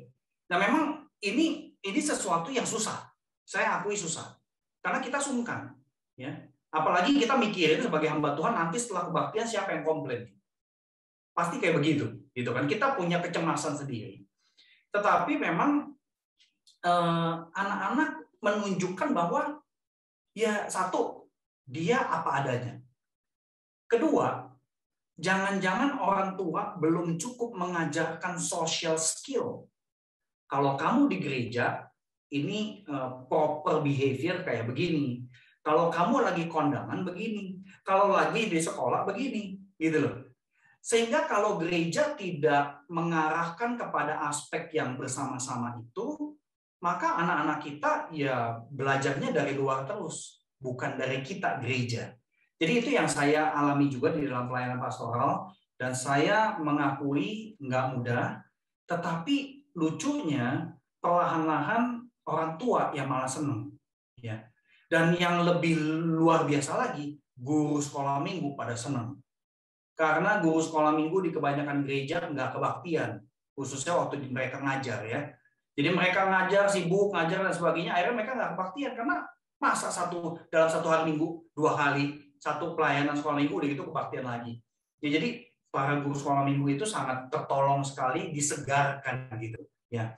Nah, memang saya mengerti bahwa urusan kebutuhan ini salah satu yang cukup major ya. Dan ya seperti tadi saya katakan, intergenerasi itu adalah visi jangka panjang. Kita perlu berpikir bukan jemaat yang 2 tahun ke depan atau 3 tahun ke depan, tetapi 15 tahun ke depan. Karena jemaat yang kita layani sekarang akan bergerak, akan berubah. Profil jemaat berubah. Waktu saya pelayanan pertama kali mencoba memulai intergenerasi, saya mulai itu tahun 2005, bulan Agustus, persis ulang tahun gereja. Nah itu mayoritas jemaat kami itu 65-70% generasi muda. Jadi apa yang teman-teman alami di BCS itu saya alamin juga tuh. Ya. Tetapi setelah 2010, 5 tahun setelahnya, 7 tahun setelahnya, profil jemaat berubah. Lebih banyak keluarga muda. Karena pemuda-pemudi yang udah lulus kuliah pada kawin, gitu kan? Sehingga lebih banyak keluarga. Jadi terjadi perubahan profil dan ini di semua gereja terjadi. Jadi saya kira intergenerasi itu mengajak kita untuk berpikir jangka panjang. Dan hal lain yang saya kira di dalam konteks pandemi yang saya resah sih, ya, di dalam konteks pandemi yang bikin saya resah begini, udah satu rumah, tapi karena gereja sediain kebaktian remaja, kebaktian sekolah minggu, kebaktian umum, maka anak, papa, mama, sama semua satu kamar masing-masing. Nah, untuk gereja yang jemaatnya menengah ke atas mungkin bisa ya, karena masing-masing bisa punya handphone sendiri dan laptop sendiri. Tetapi kalau jemaat yang menengah ke bawah, kasihan. Jadi saya kira ini satu hal memang perlu lihat konteks gereja juga sih. Jadi bagi saya, ujung-ujungnya adalah gereja sebagai keluarga Allah itu agak aneh kalau generasi-generasi itu tidak ada interaksinya. Nah, tapi tadi dari sharing Pak Joko, sebenarnya di BCS sudah ada interaksi itu, bukannya nggak ada ya. Jadi bukan cuma sekedar bikin kebaktian gabungan beberapa bulan sekali, bukan. Tetapi seperti contoh yang tadi Pak Joko katakan bahwa waktu kids choir, mamanya, papanya juga ikutan sebenarnya. Ya.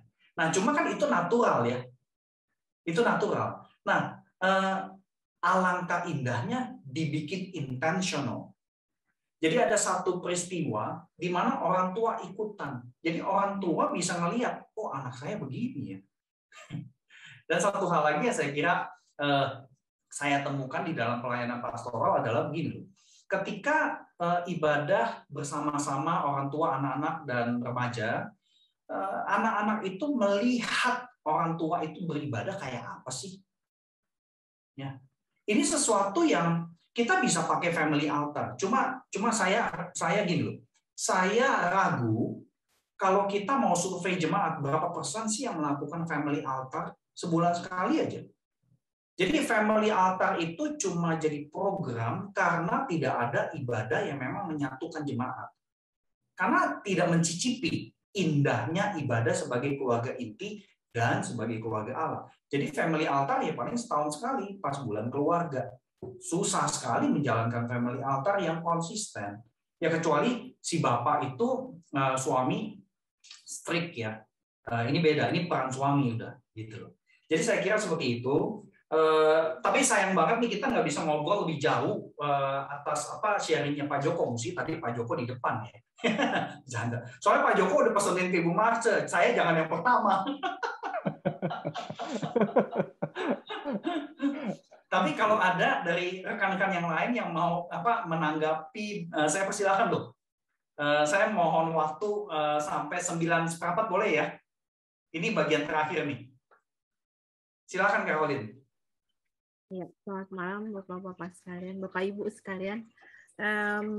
Saya kebetulan ya di gereja saya itu saya setuju dengan Pak Budi kalau intergenerasi itu untuk jangka panjang. Jadi kebetulan sekarang di tempat saya di gereja kami itu ibadah intergenerasinya bertambah dari setahun sekali. Jadi ibadah gerejawinya itu ada intergenerasi. Dengan sekarang itu dipersiapkan. Jadi mungkin seperti tadi Bapak-Bapak yang sebelum bilang, mungkin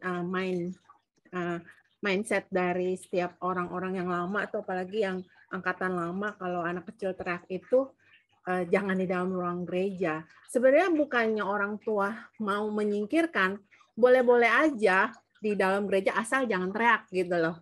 Asal jangan lari-larian gitu loh. Kayaknya kan nggak rohani banget, masa orang Kristen anak sendiri nggak boleh gitu loh.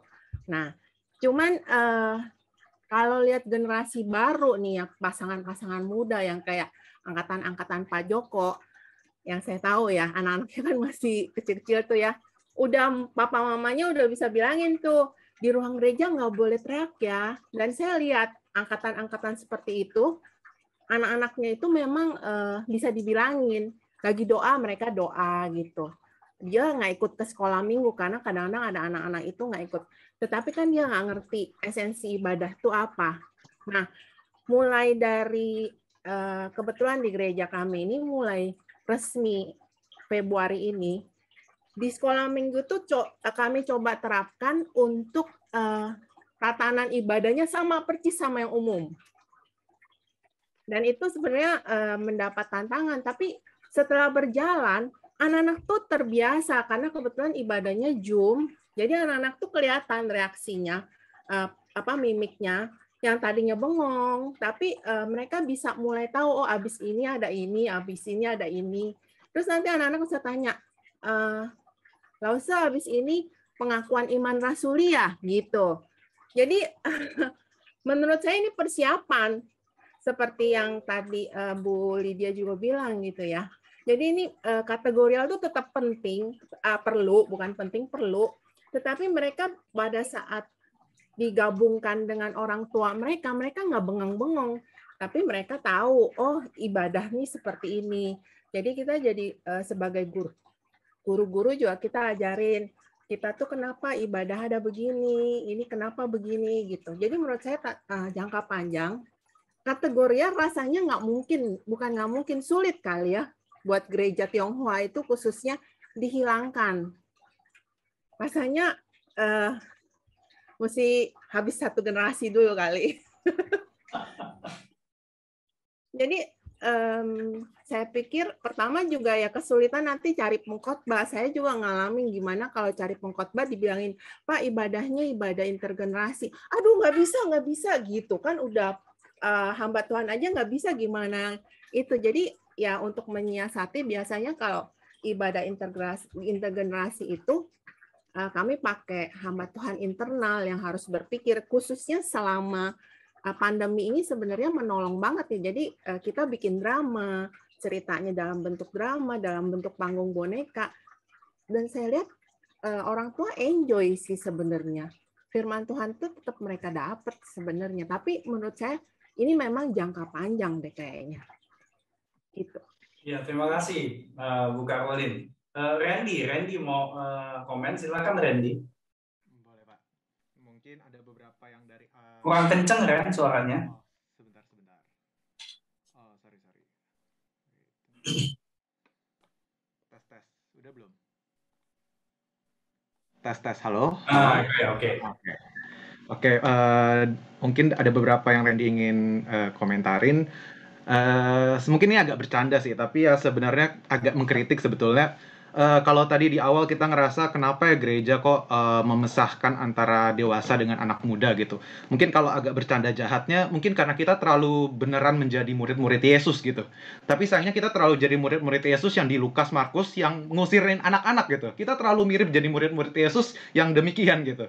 Padahal Yesusnya udah bilang jangan usir mereka gitu. Biarkan mereka datang pada aku gitu. Tapi kita terlalu menghidupi menjadi murid-murid Kristus gitu. Nah mungkin itu terus memang ini pergumulan sulit ya ketika kita mau berpindah dari ibadah yang terpisah kepada ibadah yang terpadu gitu. Dan setelah rekan-rekan keluar dan mengusahakan berjuang untuk memperjuangkan ini di dalam gereja, mungkin bukannya ibadah terpadu tapi malah ibadah teradu gitu. Karena ada rekan-rekan yang wah nggak bisa, malah jadi ibadah teradu gitu. Dan kalaupun misalkan oke, kita usahakan ibadah yang terpadu, kita bantuin untuk orang tua bisa membangun ibadah altar, bukannya ibadah terpadu malah jadi ibadah terpandu gitu. Ya sekedar orang tua punya list yang ikutin ya gini terus ya bisa baik bisa enggak gitu, karena ada orang tua yang mungkin bisa membahasakannya dengan baik dan keluarganya bisa menikmati gitu, tapi ada yang mungkin hanya jadi kaku doang, ataupun ada yang anak-anak ngerasa malah apaan sih ini gitu. Nah mungkin sebenarnya ya ini adalah perjalanan panjang memang, tetapi ibadah terpadu ini sebetulnya mungkin bukan sekedar ibadah intergenerasi gitu, tapi ibadah integrasi dalam seluruh masalah relasi gitu.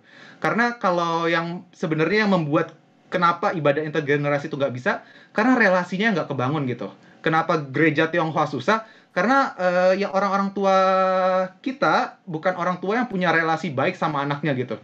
Cenderung ya asal ngasih makan bisa sekolah itu gitu, relasi nggak ada gitu. Dan anak-anak dekat orang tuanya aja males gitu. Jadi kalau ibadah bareng ogah, bukan karena mereka tidak bisa menikmati ibadah bersamanya, dekat orang tuanya aja males gitu. Nah itu yang relasinya yang harus ditolong gitu. Dan ketika ada realita anak-anak kecil lari-lari, ya mungkin tadi Pak Budi juga udah bilang gitu, orang tuanya sendiri tidak menolong anaknya mengajarkan hal-hal untuk bersosial di depan banyak orang gitu.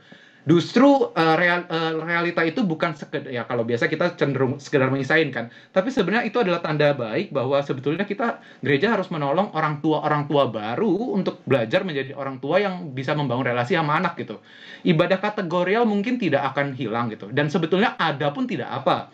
Kalau kita mau agak berkaca kepada Perjanjian Lama, bait suci pun laki-laki sama perempuan dipisahkan gitu. Tetapi mereka pulang emang ada ibadah keluarga gitu. Dan ya nggak tahu, awal-awal mungkin agak kepaksa juga ya, mereka cuma lakuin Taurat, tapi ya kita nggak tahu gitu. Tapi ya sebetulnya nggak apa-apa juga kalau terpisah gitu. Tetapi yang menjadi kunci utama ya lagi-lagi relasinya gitu. Kalau orang tua punya sama anaknya punya relasi yang baik, anak dengan nyaman bisa dekat dengan orang tua gitu. Dan bahkan sekalipun ibadahnya bahasa omongan salam-salam dan semuanya itu bahasanya terlalu dewasa, anak-anak tuh menikmati bukan sekedar nontonannya gitu, tetapi kebersamaannya itu ya itu juga bagian ibadah gitu. Karena kan ya kita percaya ibadah bukan sekedar yang gitu ya, kita bicara tentang relasinya gitu. Dan ya menurut Randy, PR kita sebenarnya yang menolong untuk orang tua baru bisa menjadi orang tua yang bisa membangun relasi sama anak-anaknya sih. Sehingga ketika anak itu mau tadinya mereka di sekolah minggu, remaja, tetapi ketika mereka berkumpul, mereka punya kenyamanan, rasa aman untuk bisa bersama orang tuanya, dan ketika mereka bersama pun ya nggak apa-apa gitu, mau ibadah apapun, ngerti nggak apa-apa gitu, karena mereka senang dekat dengan orang tuanya gitu. Mungkin itu dari Randy. Terima kasih Randy. Wah, ini Randy kalimat-kalimatnya kayak mau bikin lagu rap nih, ya. Randy mahasiswa MTH ibadah kita tuh, ya. Jadi terima kasih Randy. Saya kira betul sekali. Ibadah intergenerasi itu pada esensinya adalah mencoba mengintegrasi. Tetapi integrasi itu nggak mungkin terjadi kalau relasi nggak diberesin.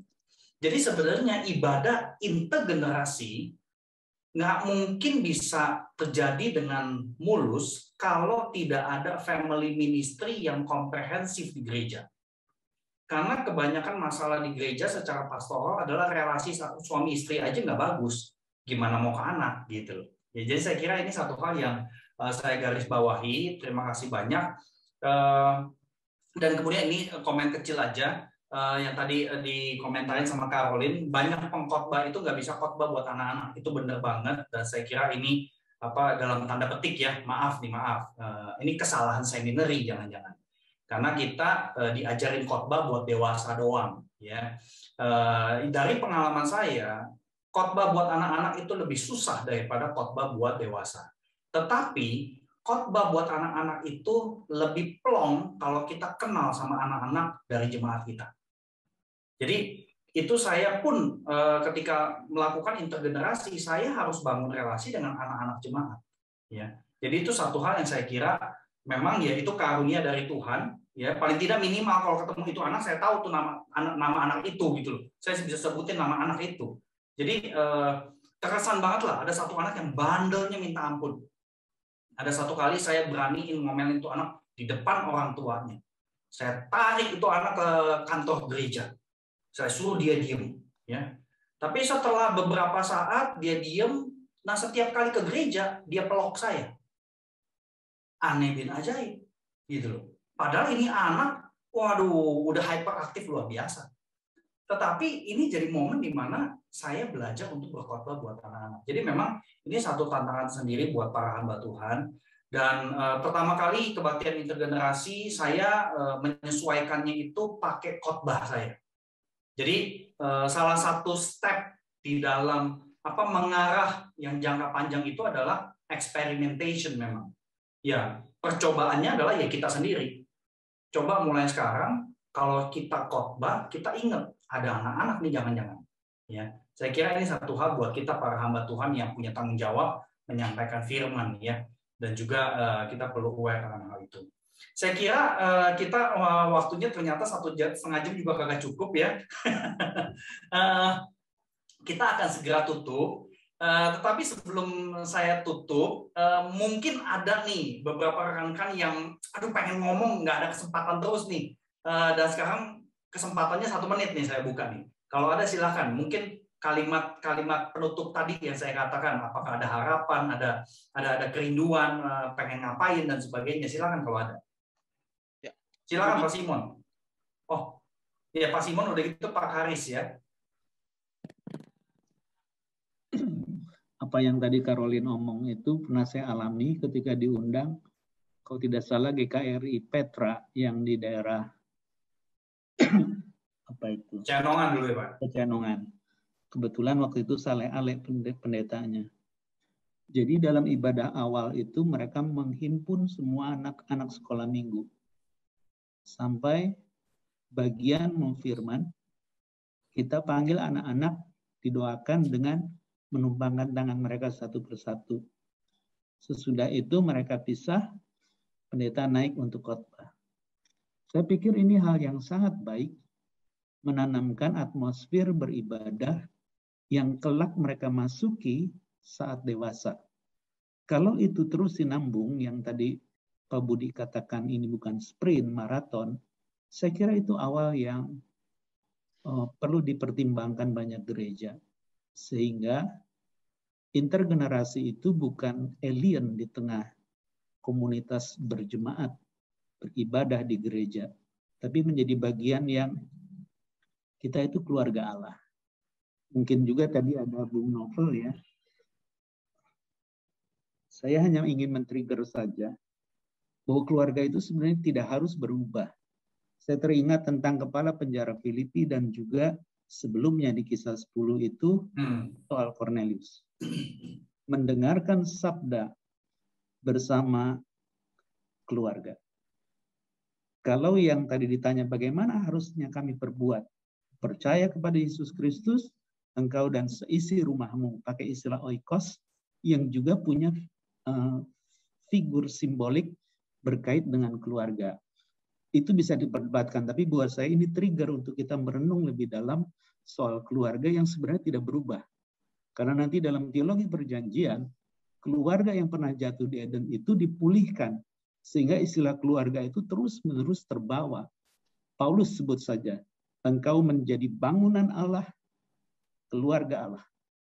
Dia menegaskan sangat kuat di situ. Sehingga bagi saya, harusnya ibadah intergenerasi itu bukan hal-hal yang asing. Jangan-jangan mainstream punya worship itu sendiri hal-hal yang asing. Karena itu ciptaan barat yang belum tentu cocok buat kita. Thank you. Nanti udah lebih. Ya, makasih Pak Simon. Pak Karis, silakan. Ya, makasih Pak Budi. Dari beberapa percakapan kita pada malam hari ini, menjadi catatan penting buat saya dan kita semua bahwa mengenal dan mengetahui esensi ibadah itu, kita harus mampu mengetahui sebagai pemimpin ibadah dan hamba-hamba Tuhan. Ya, itu yang pertama. Yang kedua, di sisi lain kita harus mengetahui bahwa kebutuhan akan pribadi orang yang melakukan yang sedang masuk dalam ibadah itu jauh lebih penting kalau kita mengetahui kebutuhan yang universal. Karena kenapa?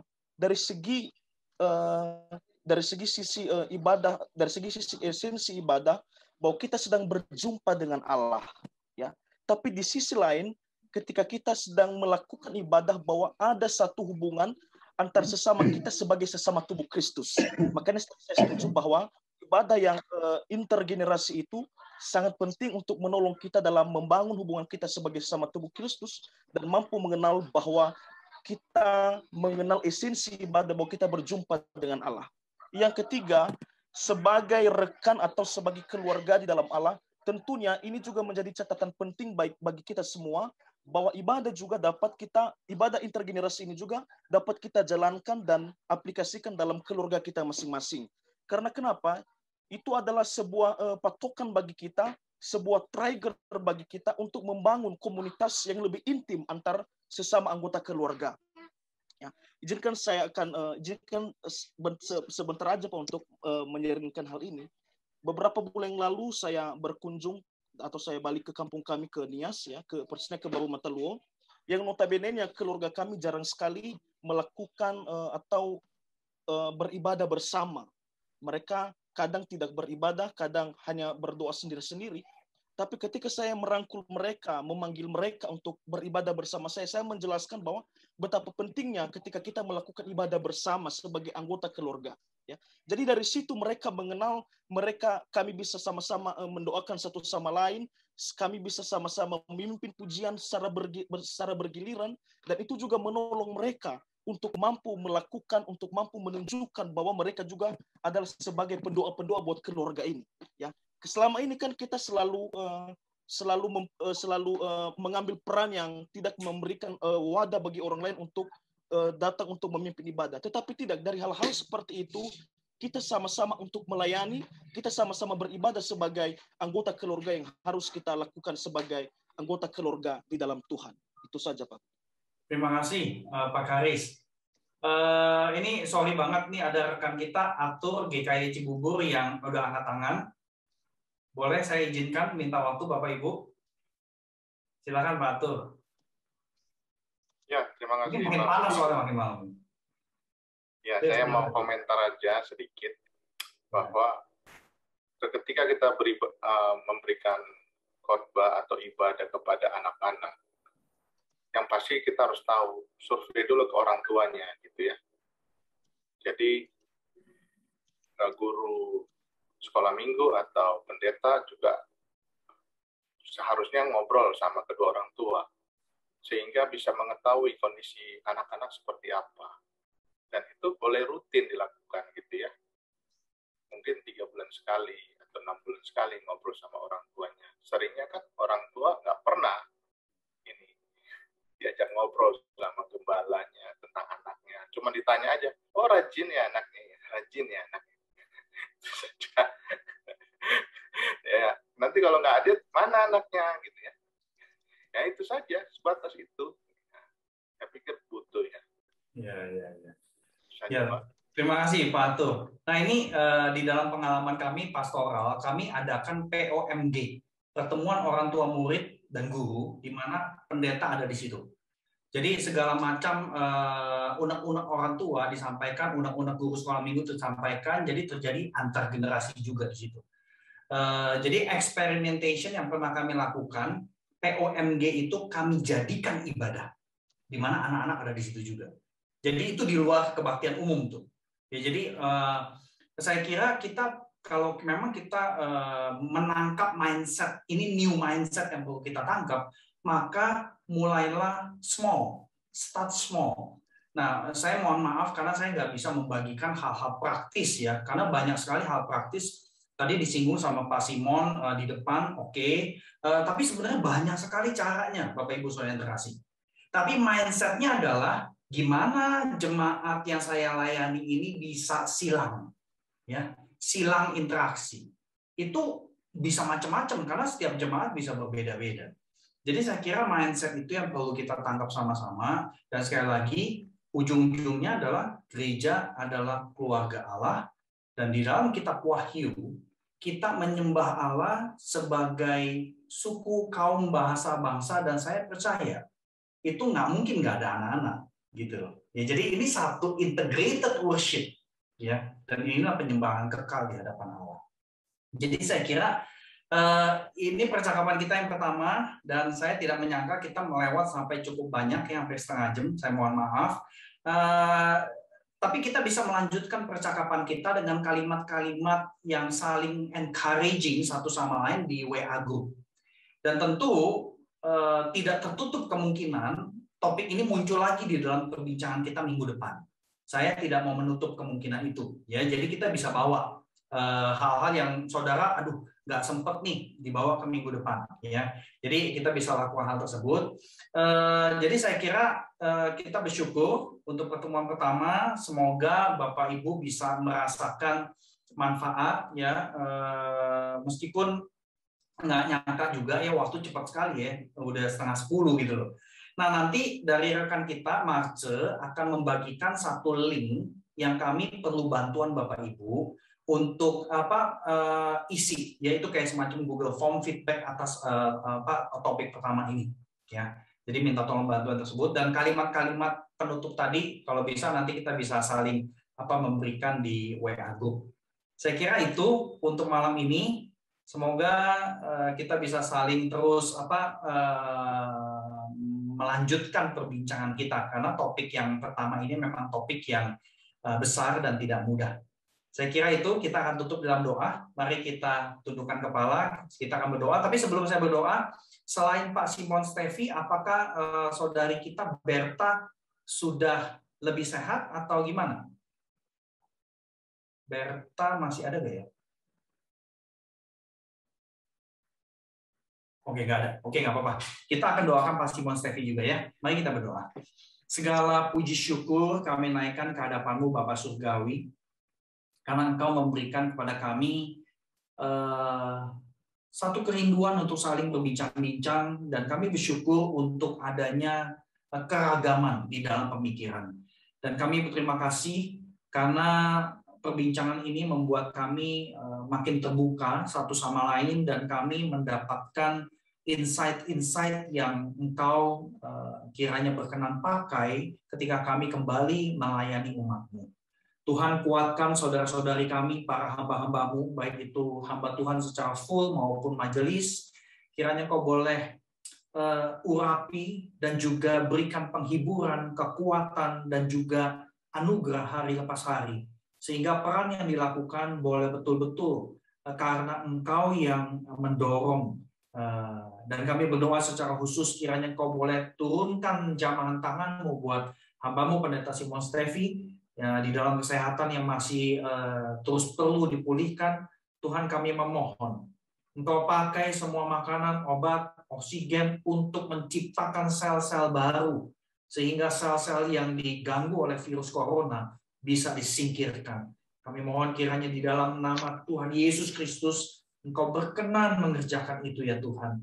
Karena kami rindu hamba-Mu ini boleh terus memberikan dampak bagi generasi yang selanjutnya mengenai pemikiran-pemikiran mengenai intergenerasi ini.